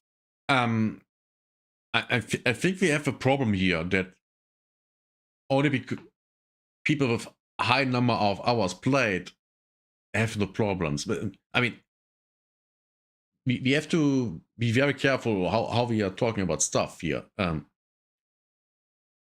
Only because you have hundreds of hours in a game doesn't mean you have all the stuff, especially if you do the expeditions. And next week I have around 300 hours in the game, I think. And next week I have nothing. I have nothing because I do the expedition. So that doesn't make sense. That doesn't make sense at all. And also getting loot is so easy in this game that losing something that doesn't really matter. Unless, of course, you're losing stuff in every round. Then it does matter. But that's, the risk. To get wasted by a Bobcat a few minutes into a raid. But that feeling is different for each player. The more hours you have in the game, the less impactful it will be for your overall experience. Casuals using free kits on PvP lobbies often find themselves against sweats with high tier loot. Even if you get the drop on an enemy, the basic weapons often lack the damage to win a head-to-head fight against upgraded shields and weapons. As a casual player, you won't have as much game sense, and even if you survive a fight, you will be in a resource negative. You often spend more in heals and ammo than the loot is worth, leading... Yes, that's the problem with PvP in the game. Yeah, that's one reason why I don't do it. It's not... Fighting people in this game is not worth your time. It's not. It makes zero sense for me to attack anyone, because I don't get anything out of that. Everything they have, I can just get myself. It's not hard at all. Unless it's a legendary weapon, then yeah, it might be, but the rest, no. There's literally no loot scarcity, but now there is, after the last update. They literally destroyed the weapons. All weapons that drop out, that drop outside of the, at least the yellow zones, are worthless now. You can't use them. You can only recycle them at this point. Which sucks. It totally sucks. But hey, that's how they make the game, right? They make it better. Oh. Yeah, that's... I'm not a fan of how the game is developing. To a treadmill effect, where you aren't actually progressing your stash playing in PvP lobbies. Hey guys, we just hit 800 subs. Thank you so much. We just did a giveaway at 500 subs and nobody claimed it. And with the expedition coming up, I'd love to give away some of my stuff. The first 10 people to join my Discord and direct message me will be getting some random loot of mine, like legendary weapons including the Delabra and blueprints including the That's Tempest. a lot of stuff. Check out the description for more details, more giveaways to come, so if you'd like more loot, make sure to drop a sub. It helps me out. I will also give away all my shit that I have, because why not? Why not? But I would just randomly do it with people. I already gave away a level 4 hull cracker with attachments yesterday. Or the day before, I don't remember. Should be yesterday. Out a ton. Embark seemingly nerfs moderately strong items like wolf packs and photoelectric cloak to make them more expensive and much worse. This in turn makes it much harder for a casual raider to feel comfortable bringing it in. Casual players will keep storing their stuff and never using the better items in the game because it's too risky. They only play a few hours here and there, and it's not worth the chance of losing your trusty legendary or even epic weapons. Casual players almost never get to experience legendary weapons, especially if they don't have the blueprint. With this in mind, they recently just nerfed the durability on rare and below weapons, making This change here from rare to common was a huge mistake. A huge mistake. Even with epic weapons, they have now better durability. It's trash. If I take my Bettina, and fight in raids, I can do 2 raids before I have to repair. And that's maximum. If I fight a lot in 1 raid, that feeling is basically broken. And that's from maximum 130 or 135 durability.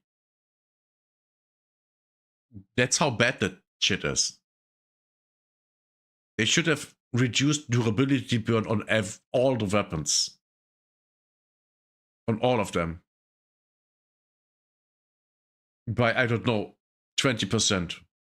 Just flat. 20% less durability burn. That would have been way better than this. it much worse to use them. With this most recent update, the rich who use Epic and above stay rich and get richer, while those who don't have the time to grind weapons get poorer.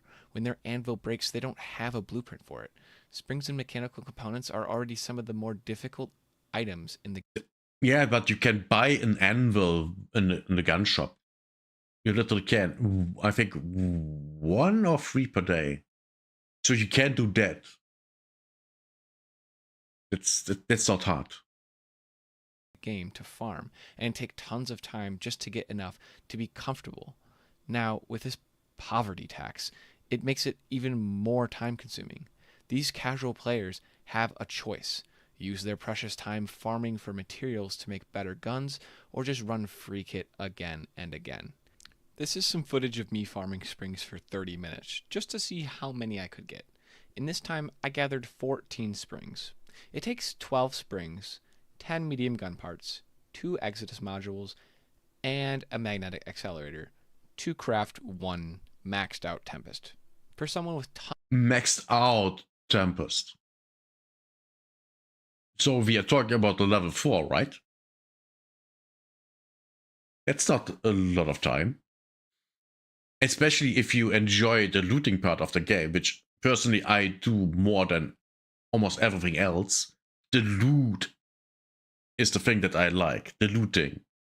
I like running around and loot areas. That's a huge fun part for me. Fighting the Ark is just the thing on top. That's more adding up to an exciting. What Jesus? What is that sentence? The Ark adding even more excitement on top of the looting. There, that's a better sentence. Tons of hours, it is already much easier for me to find the items I need for the Tempest.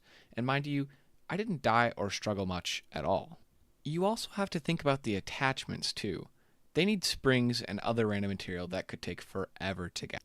If a casual player lost this weapon, it could take them days just to get another one, compared to the diehard raider that probably already knows all the gathering methods for each item. And to add a little bit more fire to the flame, you also need the blueprint. If you don't have it, you can't make it. Same across the board with weapons like the Anvil and the Venator. You can't make those weapons unless you have the blueprint. Most people that play... You can buy an anvil. You can buy an anvil. You can actually buy 3 per day. So if you want to be somewhat, you know, if you're a casual player, you don't have a lot of time, and you want to use a hull cracker and an anvil, you can do that. You can just buy them every day. So how do you do that? You learn how to make money. Yeah, that's all that there's to it. Just make money, and then buy it in the store. There, problem solved. For everything for every problem there is a solution. Play casually, usually play with their friends. Playing squads with your friends to try and take down Ark like the Matriarch would be so much fun. Yeah. if it weren't nearly impossible. PvE lobbies that are trios do not exist. Yeah. You cannot hop on with your friends and just kill Ark, because even if your whole team has never killed anyone before, you will be put up against raiders who are bloodthirsty for your goop. And even with playing solo as a casual player, switching between PvE and PvP lobbies is out of the question. With only a few hours, it could take 30 minutes or more just to switch over to the opposite lobbies. And even then, you aren't even guaranteed the right lobby. That mixed with grinding for gear to run raids, you'll barely get time to really... It's true. I would literally play squads with randoms if it weren't the case that it's PvP only. Fundamentally, it's just PvP, which wasn't the case in the server slam. That was completely fine. So yeah, there's a huge problem here, and after over 6 months, I have to at this point agree with the people that say that we need a PvE only mode. I agree. At this point, I agree. And when I remember correctly, 60% of the player base is only doing PvE. So at this point, yeah, we have to say it. It makes more sense to have a PvE only mode. I have to admit it, yes. I was against it the entire time, but now I'm like, yeah, it makes no sense anymore. It literally makes no sense anymore that there isn't one. Because even I always said that the PvE, the PvP makes the PvP or PvP, well, Jesus Christ. The chance that you can get attacked by a player makes the game have a, special flair to it, which makes the PvE lobbies more exciting. When you are running around only friendlies, that's like, oh wow, this is great. No one is shooting at me. Yeah, that's awesome. But is it really? It's more of a problem than it's worth. I think at this point it doesn't matter. It doesn't matter. I think the PvE only crowd is so big that, I mean, like I said, and within 6 weeks, I died once to a person. That was the one time I got attacked by a person. So yeah, it completely doesn't matter. There should be a PvE mode, 100%. Really get into the meat of the game, it would take about 50% of your time just gathering and dying just to get to a place that you want. I don't want to blame the people that grind the game, because you aren't doing anything wrong. You're just playing for your best interest. Embark needs to make a change. There needs to be PvE only mode, because think about it this way. If you don't want to die, you will unalive yourself over and over just to get to safer lobbies. Yeah. Wouldn't it be so much better to just add a button instead? I don't like having to swap lobbies. It's time consuming and unnecessary. And if you are concerned about, but what if people bring in their good equipment from the PvE mode? You can just have that's not working. Just have different characters there from soft. It literally is that easy. Now, I don't say it's easy to implement, but the solution is easy. Or you don't do that and you just allow it because everyone can do it. So if you just want to do PvE, you just go and do PvE. And if you then want to get into PvP with all your good shit, you can do that. It's actually better because that would mean that the PvP gets more exciting. And it would also mean that I would do PvP. I would literally go into PvP lobbies specifically to do PvP. Because at this This point, I have no interest in PvP. Why would I? That's literally a bad thing for me. Because it's getting me out of the PvE lobbies. And that's where all the money is. Literally. People say PvE modes would split the player base. But you know what else splits the player base? Half the players quitting because they don't progress. Yes. Although I do think a sense of fear is good even in PvE lobbies, but maybe that can come from the Arc? I don't know. I won't be getting into different ways Embark can fix this, but maybe I'll do another video going over some other fixes we've been having issues with.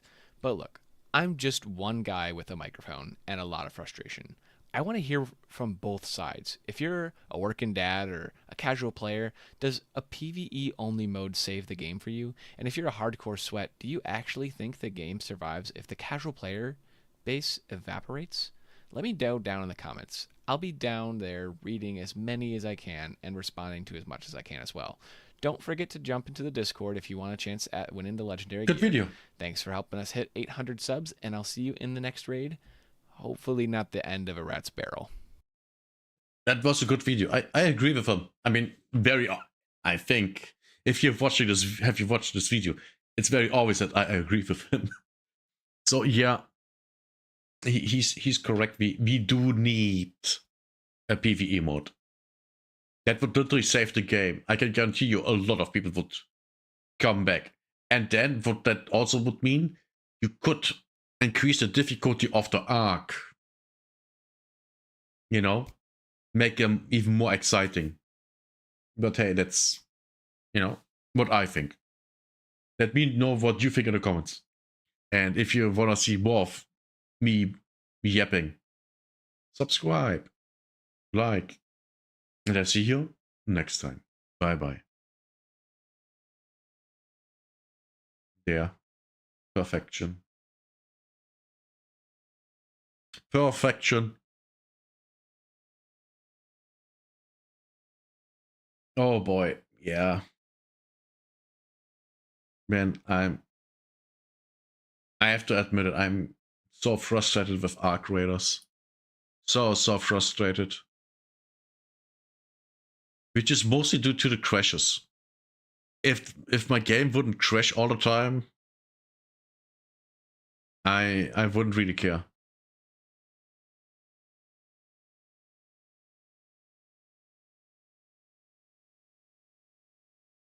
I wouldn't care, but the crashes, damn. Okay, let's go with Just Try Face. Leaving part of your life behind. I think I know kind of what this is about.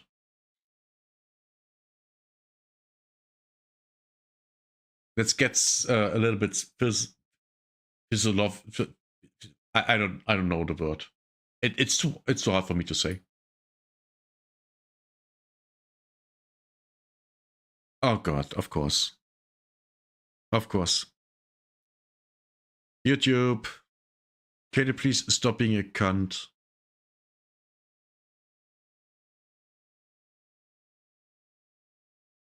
In order to progress my life, I need to leave a big chunk of it behind. Family, friends, to proceed with my career and prospect of establishing my own branch of the family tree. Now being in the same environment for my life, how do I go about letting that go? We're asking the big questions today. You get one chance at life, as far as we know. Yes. You're going to make decisions that make other people unhappy. You're going to make decisions that scare you. You're going to make decisions that sacrifice things and leave things behind. Yes. Is this channel a podcast? Yeah, pretty much. At this point, Are yes. those decisions correct? Are they wrong? Only you can know that. And everyone... That's very important. Making a decision and, deciding if the outcome of that is worth it. That's a you thing. That's a you thing. Will have a different opinion. I've had friends that have left behind family members in order to pursue careers, and they wouldn't change that decision. I have had friends who have left careers in order to support families, and they wouldn't change that decision.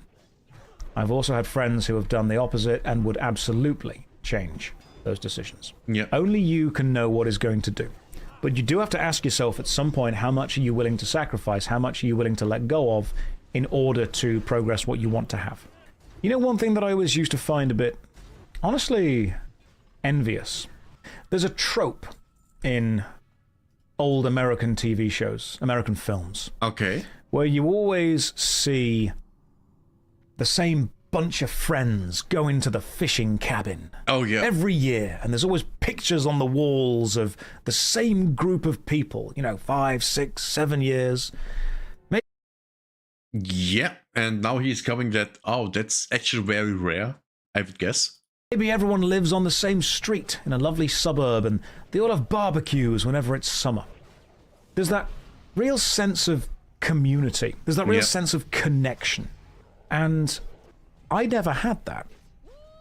I didn't have a solid group of friends that remained. I didn't have the consistent family living close together.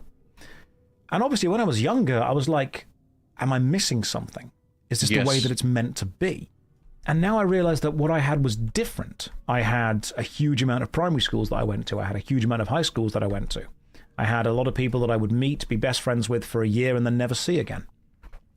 And man, that's sad. I think that's literally sad. Man. Don't hit me in the feelings, Mr. Video Gamer. And the same thing happens now with theatre shows and film and TV projects.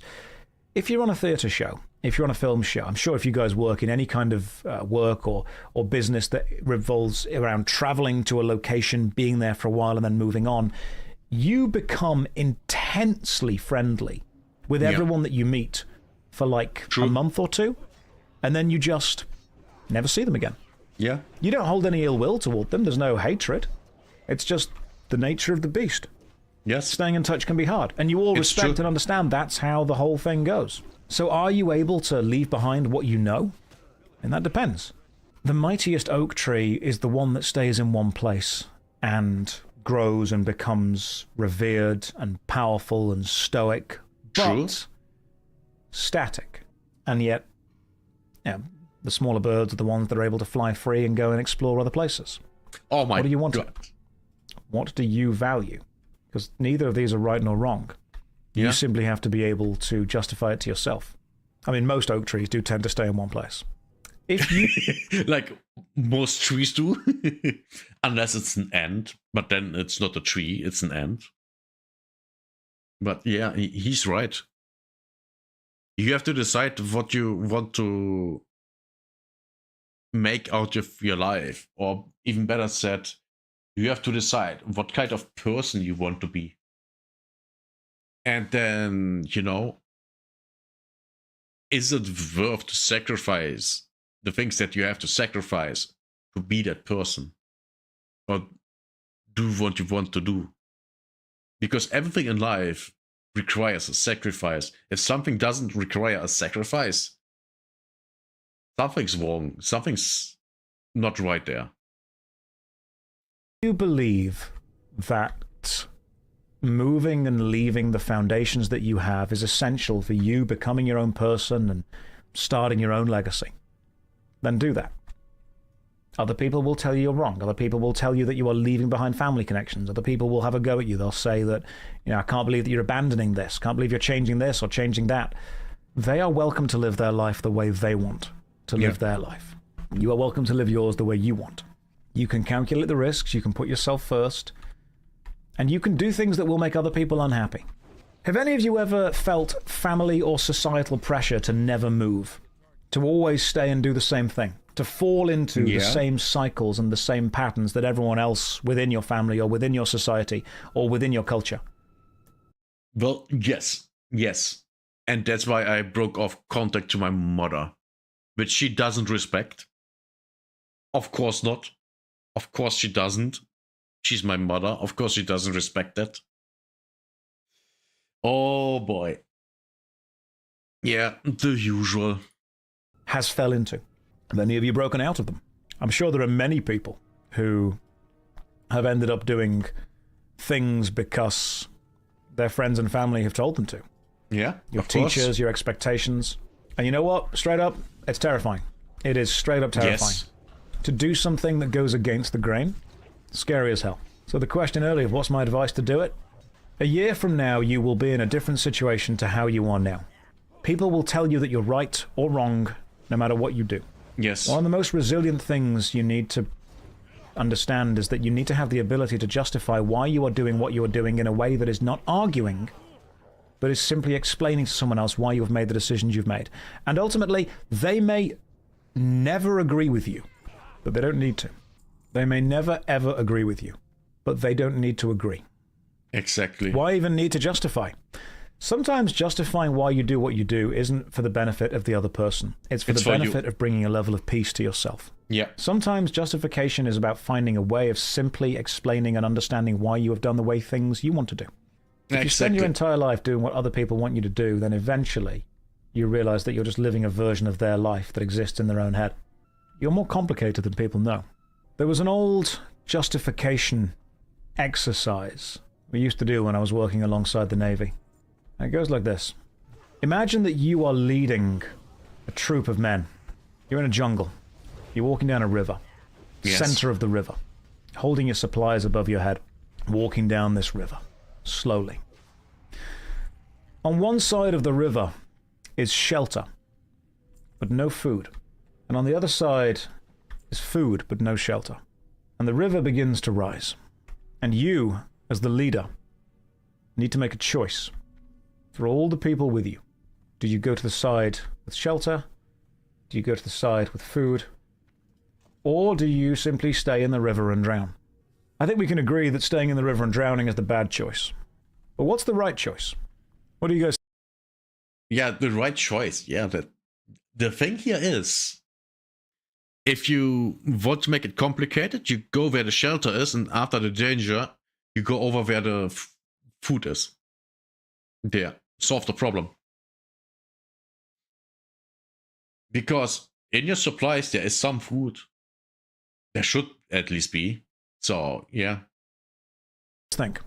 Because I can promise you, if you say we are going to the side with food, you will have some people that tell you have made the wrong choice because you should have gone to the side with shelter. And if you say we're going to the side with shelter, I guarantee you will have some people say you should have gone to the side with food. Yes, and that's going to happen with everything, always. Always. With everything. And yes, I said the same thing twice there. Because it's true. That will happen in your life all the time. People will not agree with your decisions. No matter what decisions you make. There will be at least some people that don't agree with you. And you have to live with that. Which, to be fair, is not that hard. But that also depends on who the person is. If you're close to that person, it's harder than if it's just some random, you know? Now, the crazy thing is both of these choices are right and wrong at the same time. Both of them have benefits. Both of them have downsides. The reason you are the one making the decision is because you are the one who is able to justify the benefit and the downside of both. You can choose one of them. Whatever you choose, you are losing something else. I actually do need another backpack. Flying bunny cat. What if the food is bad? You won't know that till you get there. And if you choose food and gets there and it's bad, that's another choice to make. That's another problem to solve. People want to know what the right choice is when the truth is that both of them are right and wrong at the same time based on your justifications and the needs at the time. Yes. There is no perfect choice. There is only a way to justify why you did or did not make the choice you did or did not make. And everyone will tell you you're wrong, no matter what. Here's a favorite story of mine. I love this. This is not necessarily related, but it's an interesting story that I use whenever I'm trying to teach people how to lead. There was an old tale in the British military of Britain were preparing to build a base on one of two similar islands within some ocean somewhere. The details don't matter as much as the general lesson. But the British were trying to decide which of these two islands was going to be beneficial to build a base on, and they realized that both of them were pretty good contenders, so they spent months, hundreds of thousands of pounds consulting and months building up stacks of paperwork to work out exactly where the base should go on these islands. And then the paper said it doesn't matter. Or something happened and now they can't build even on any of them. And both of them were the right choice, and any choice that was made was going to affect the other one, and eventually no one could make the choice. And so they had to take this up the chain of command, and the people that had been planning on this for absolutely ages took a huge stack of all the paperwork and all the data to some kind of, captain or commander that was above them, and they said, here's all the data, here's all the research, here's all the work, you've got to make the right choice. And the next day, the captain just went, that one. Yeah. And later on, it was one of the lieutenants that was talking to the captain. I mean, the ranks specifically don't matter, but the idea is, the story goes that the lieutenant said, sir, there is respectfully no way that you could have read all that paperwork in one night. There is no way that you've managed to absorb all of the data that they've gathered. Why did you make the choice? And the captain said the existence of all of that paperwork proves that both choices were correct. If one of them was objectively worse than the other, it would have been discovered by now. Yeah. They didn't need someone to read all that paperwork and find the best choice. They needed someone to make a decision when both choices could have worked. The Simpsons did the joke on it with the I was a... Very, very, very good. Oh my god, that story is incredibly good. And yes, the moral of the story is completely right. If a group of people can't make a decision, which one is better, and both is literally the same, but they try to figure out, which one is better, and they can't get to any point, someone just needs to make a decision. It's literally that simple. Man, that story is good. It's really good. Elected to lead, not to read thing. But there is a degree where that does become true. If there was a wrong decision, it would have been found. Yeah. But the fact that both decisions were viable meant that they both would have worked. The lower ranked people were simply incapable of making a decision in case it was wrong, and the higher ranked realized that the existence of the sheer amount of data they were dealing with proves that both were correct. To link this back to the question you asked earlier, what's the advice for leaving friends and family and stability to go and do something new? You leave, you find something new, or you leave and you fail. Yes. You stay and you build a foundation, or you stay and you stagnate. Yeah. Either choices can work. Your job is to work out which regret you don't mind living with the most. And just so we are all on the same point, we are talking here about 3 possibilities, not 2. Leaving, staying and not having any change, or staying and building up a foundation. 3 choices. Do you want to live with the regret of never doing it? Or do you want to live with the regret of losing what you had? Both of those are horrible questions. They're hard questions. They're the questions that you need to ask. Picking your least wanted regret is going to be a hard choice. Yeah. Dude, you can follow your dreams and fail too. Ask any way to NLA. Yeah, Zacharias, I know. Yeah. I'm aware of that. I mean, is that meant to be... Unfortunately, that is true. You can absolutely follow your dreams and still fail. Yeah. You can fail at something you don't want to do. You can fail at something you do want to do. Yeah. Choose the regret that you don't mind having. What is my biggest regret in life? It's a big question. We'd have to talk about friends, family, relationships, jobs, careers, choices. But I think... Everyone in life has some regrets. The literally only people that have no regrets are monks and people like that. And even they might still have regrets. But regret is something you have to let go of at a certain point. Because you can't change the things. Now, letting go of those things is hard. It is. But, that's just life. Life is not... I want to say life is not that easy, but in a lot of cases it is. You make a decision, you live with it. Now, making a decision might be hard, but fundamentally, life is just making decisions and living with the consequences. Positive or negative outcomes. And fundamentally, This comes down to accepting your decisions and the consequence out of them. The biggest regret is probably going Fury instead of going Arms, because I've got a really big axe in my bag. And I just know that I'm going to be able to equip it in a level, but I'm not going to be as good with it as I could have been. Keeps me awake at night, man.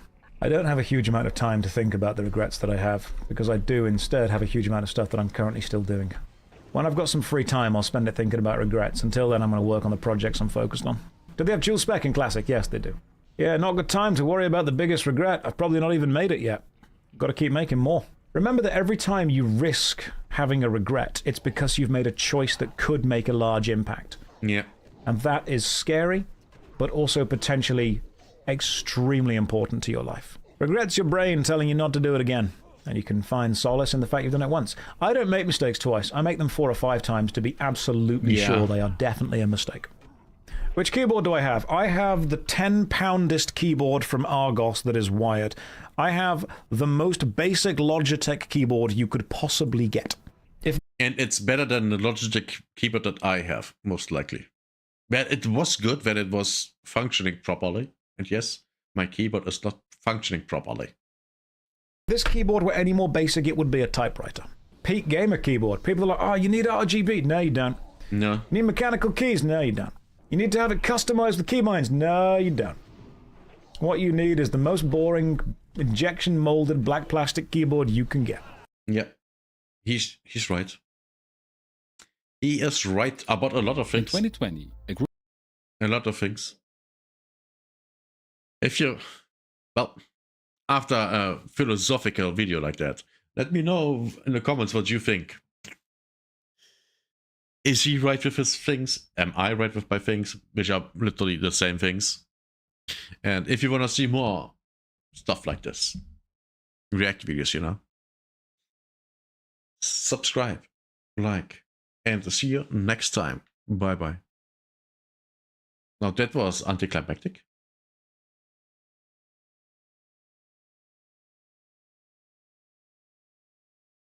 Okay.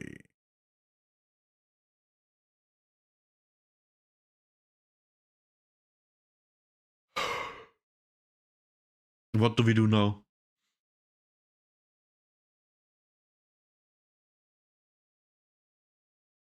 What do we do now?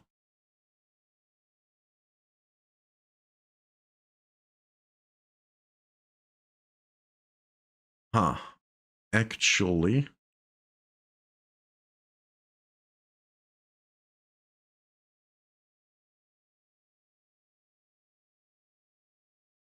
We are doing this. Kurtzman finished. Paramount to erase entire Vogue Star Trek era and shock hard reset. Oh my god, yes please. Yes please. I hate that guy. He's such a dumb.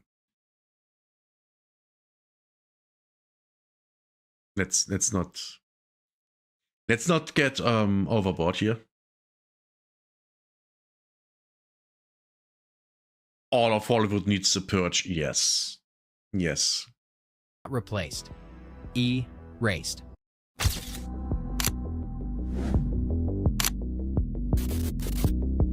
Alex Kurtzman is about to be erased. Not fired, not retired, not replaced. Erased. Good. Like he never existed. Like 10 years of his Star Trek empire never happened. And the people doing it to him are not the fans.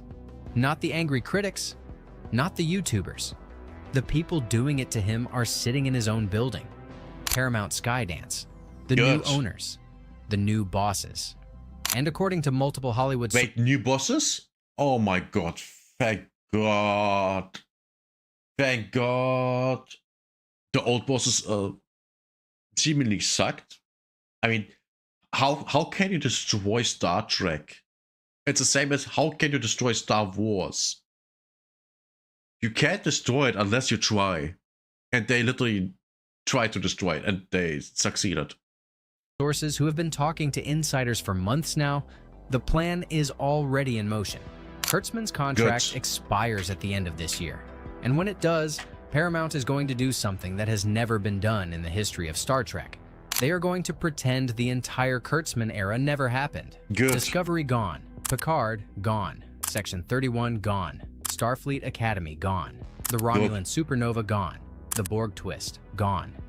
Every plot point, every character, every storyline, every canceled show wiped from the franchise like a bad dream.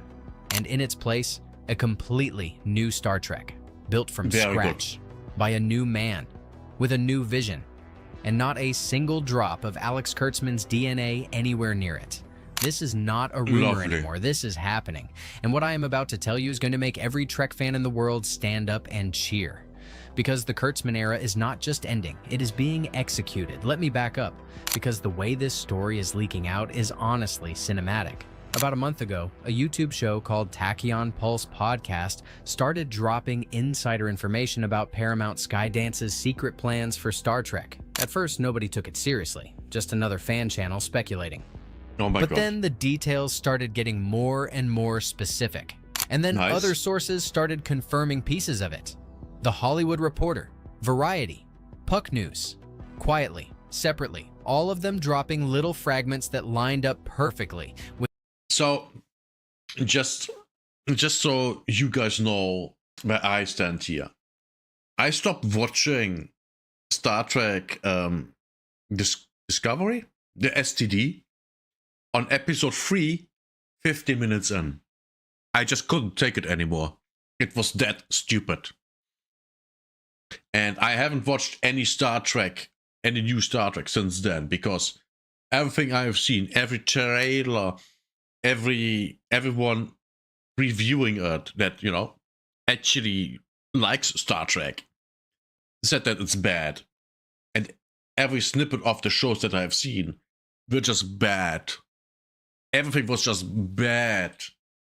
So thank God this is over. And I hope everyone that wrote that shit gets cancer. Fuck them all. With what Tachyon Pulse was saying. And when you put all the pieces together, this is what you get. Paramount has hired a man named Simon Kinberg. If you do not know that name, let me explain why this matters. Simon Kinberg is the producer who ran the X-Men franchise for 20th Century Fox for over a decade. He produced Deadpool, he produced Logan, he produced The Martian, he worked on Star Wars projects. He is one of the most experienced... On Star Wars? He produced The Martian. He worked on... Oh no. I mean, those? Okay, yeah. I can get behind that. I can get behind that, yes.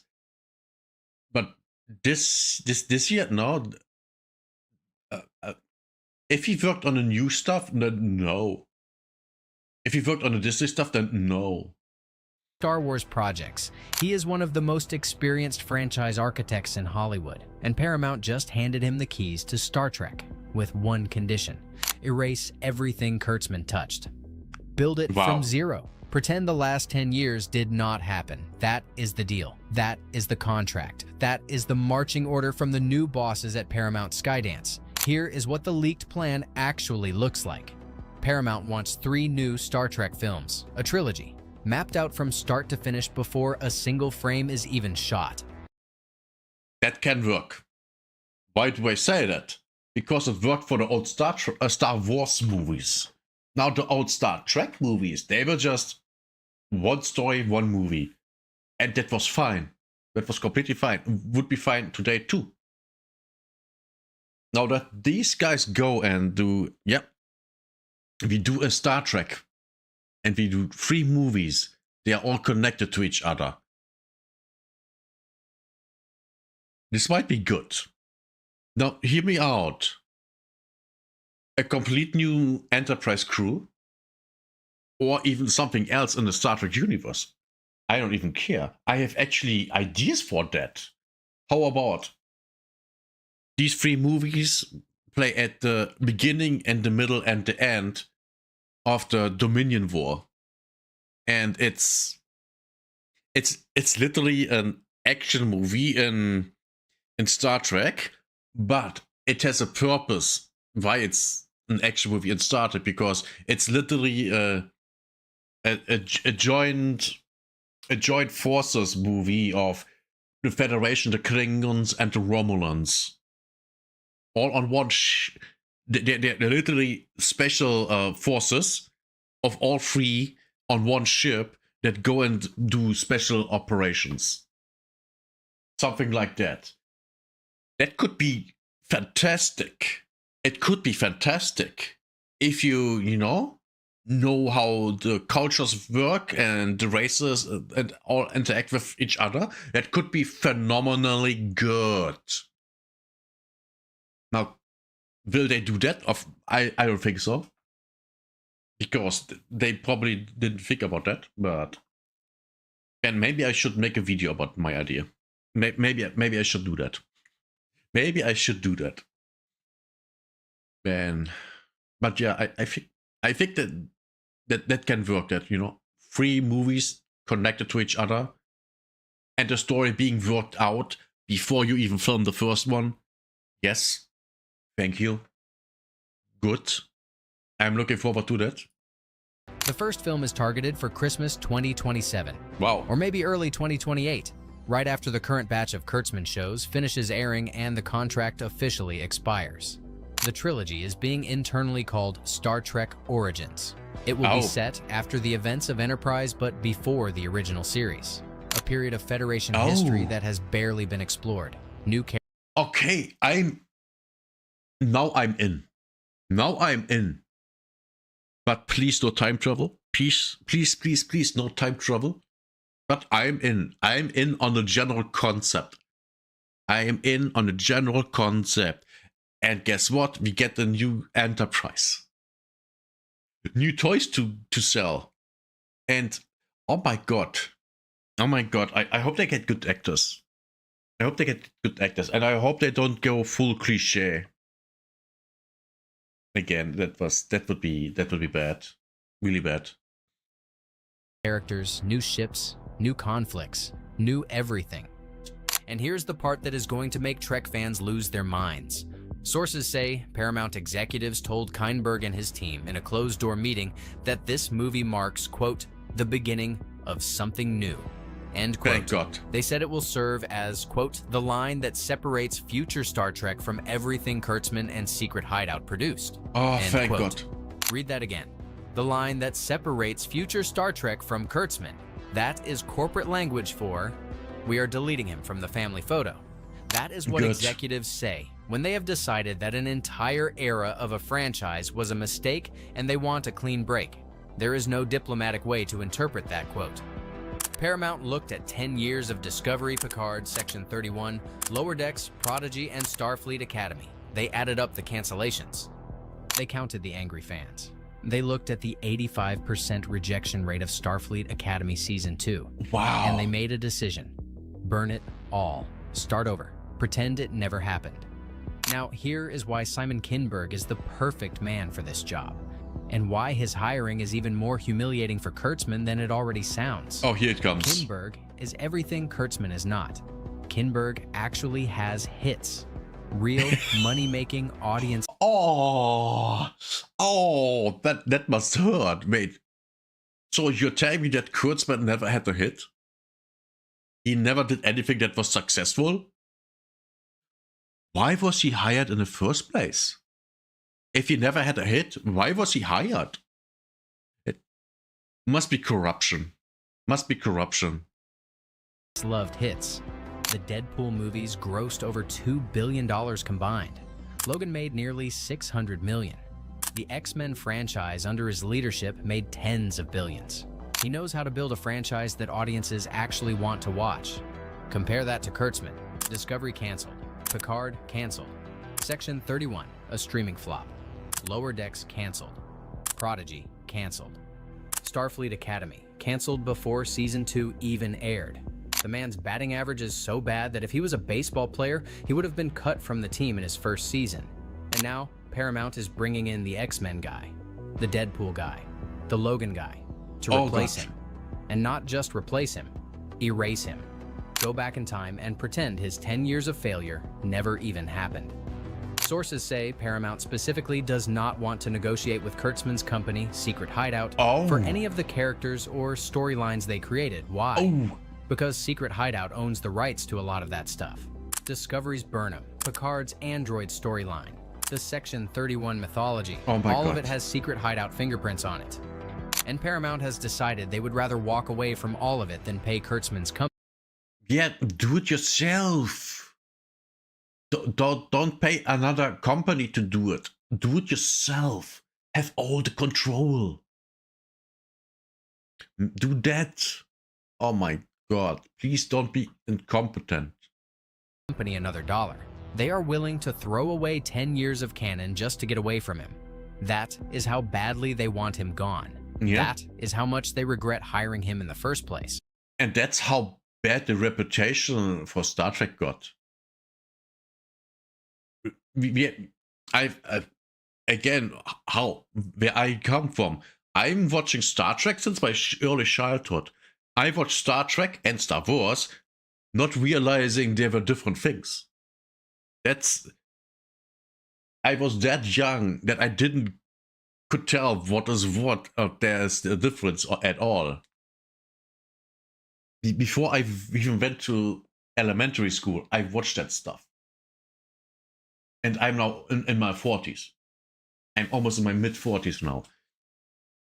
And I haven't watched the new Star Trek stuff in ages. And I didn't even like Star Trek Enterprise from the 2000s. That was, too much time travel and other stupid stuff.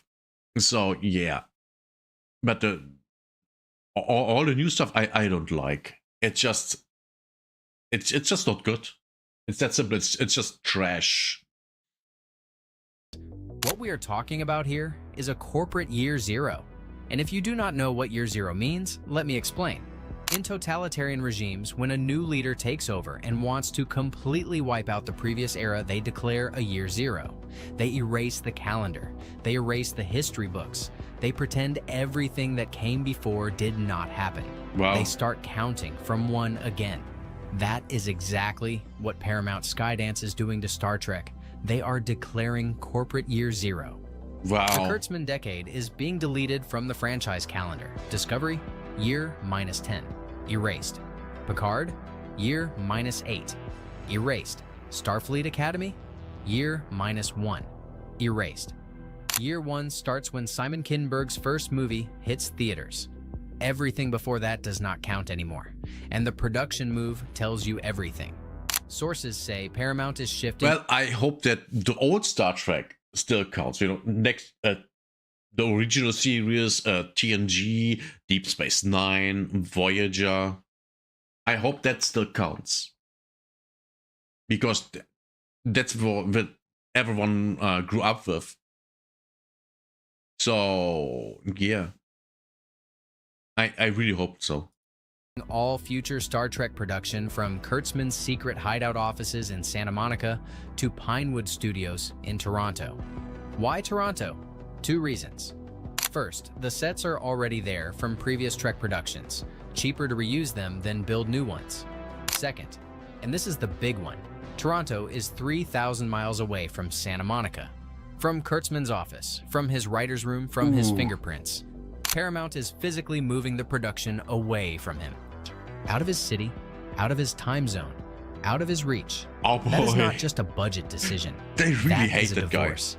Now let me tell you what specifically is going to be erased, because this is the part that is going to make some of you cheer and some of you cry. Oh my God, here we Source go. after source is saying that the Kinberg trilogy will completely ignore everything Kurtzman built. That means the Romulan supernova from Picard? But I hope so. Never happened. The Discovery jump to the 32nd century?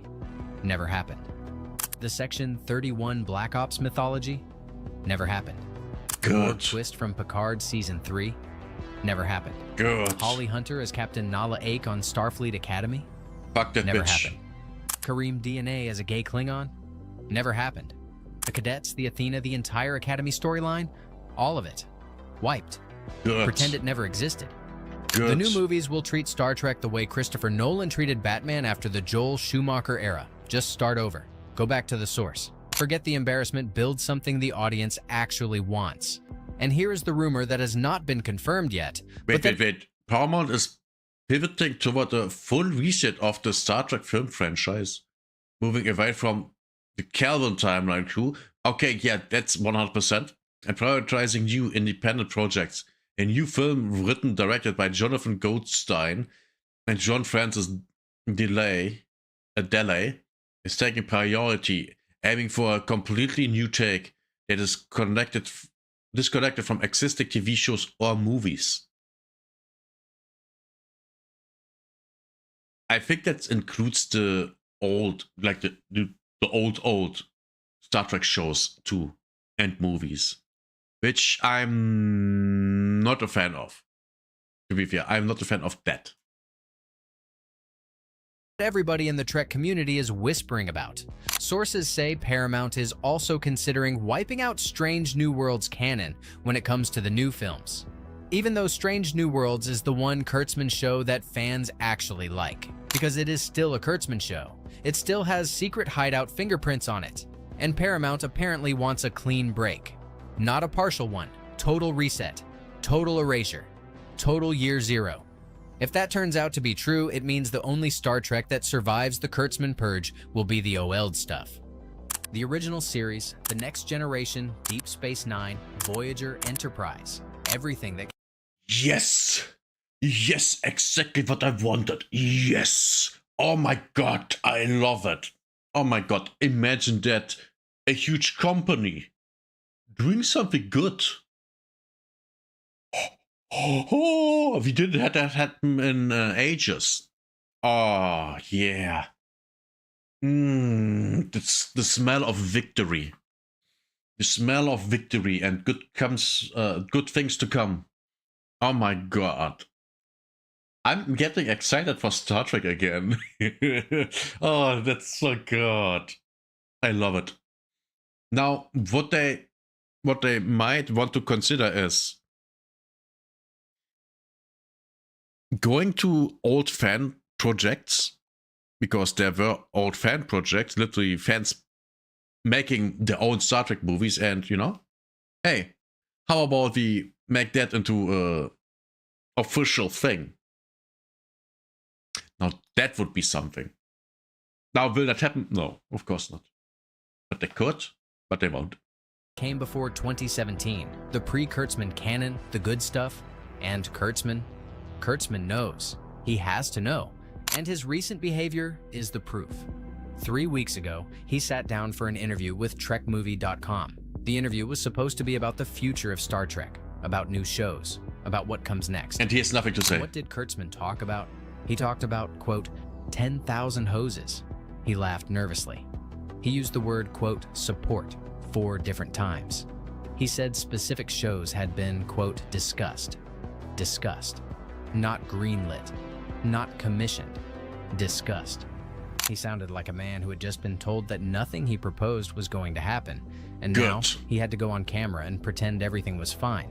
Pretend his bosses still respected him. Pretend his contract was going to be renewed.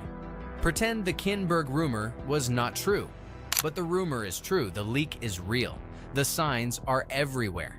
Paramount is moving production out of Santa Monica. Paramount is hiring Simon Kinberg. Paramount is mapping out a brand new trilogy. Paramount is refusing to negotiate with Secret Hideout for any existing storylines. Paramount is internally calling this a, quote, hard reset, end quote.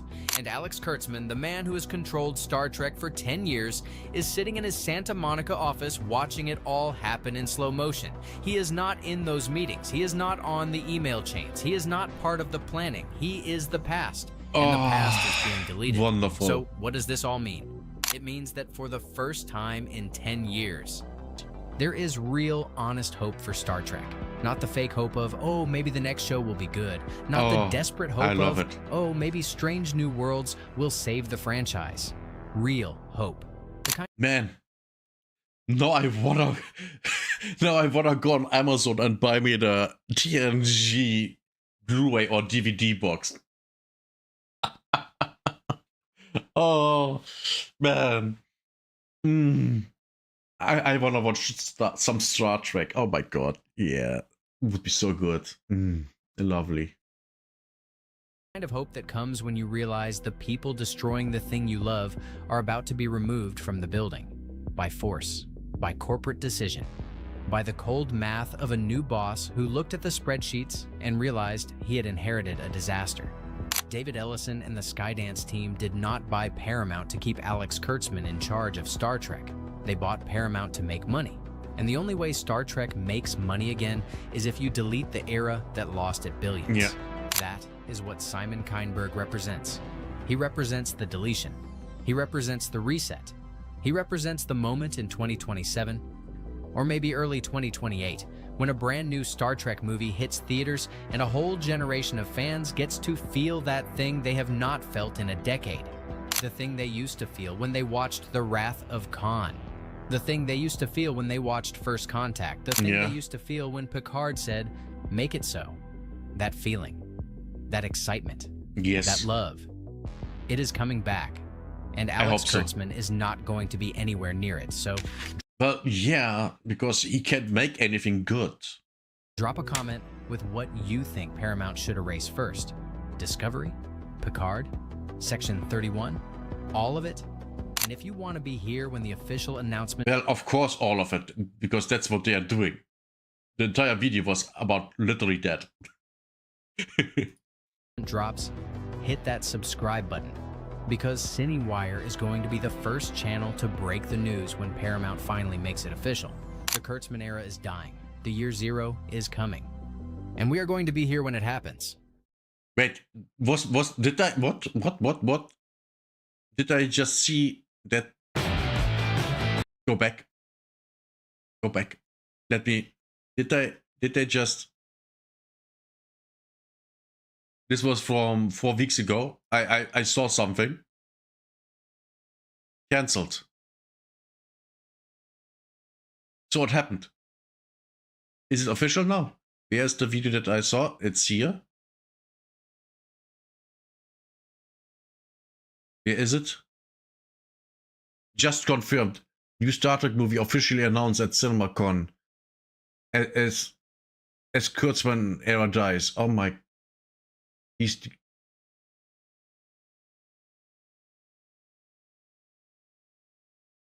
Chris Pine officially fired from Star Trek 4 and brutal Paramount betrayal. He destroyed it. Yes, of course he destroyed it. That guy can't do anything good.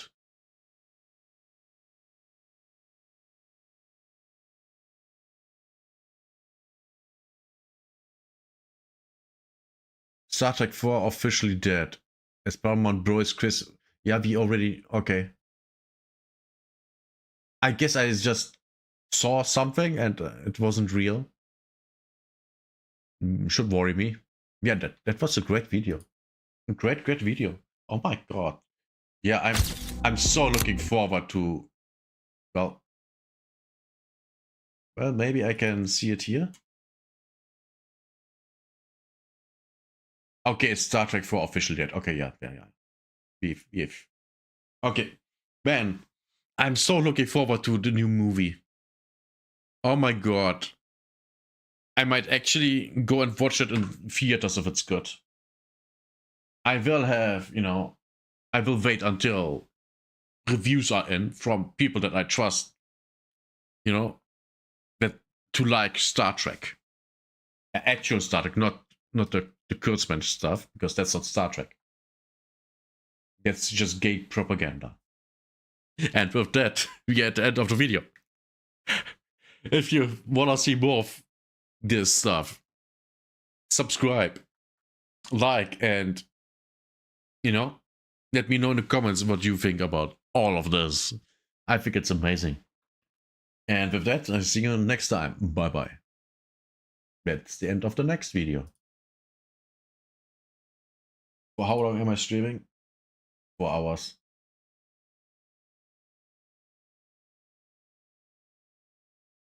Yeah, we did a lot. We did a lot today. Man. Yeah, I think I'm calling it a day. My back is starting to hurt. My back is starting to hurt, which is not good. Not good in the slightest.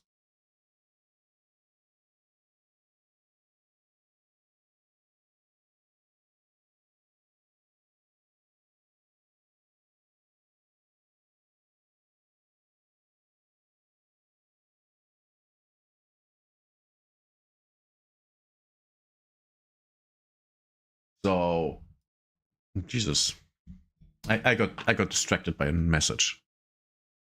So yeah, I'm gonna stream tomorrow, I think, playing some games. I think, yeah, that's the thing. I think I will do that. But for today, I'm done. I wanna cook something and do some sport. I have to do sport. The sun is shining. I should go for a jog, actually. So yeah, if you enjoyed today's stream, consider following or subscribing, depending on what platform you are on, Twitch, YouTube, or Rumble. And I see you, well, next time, which is most likely tomorrow. Bye bye. And now watch me ending all the streams.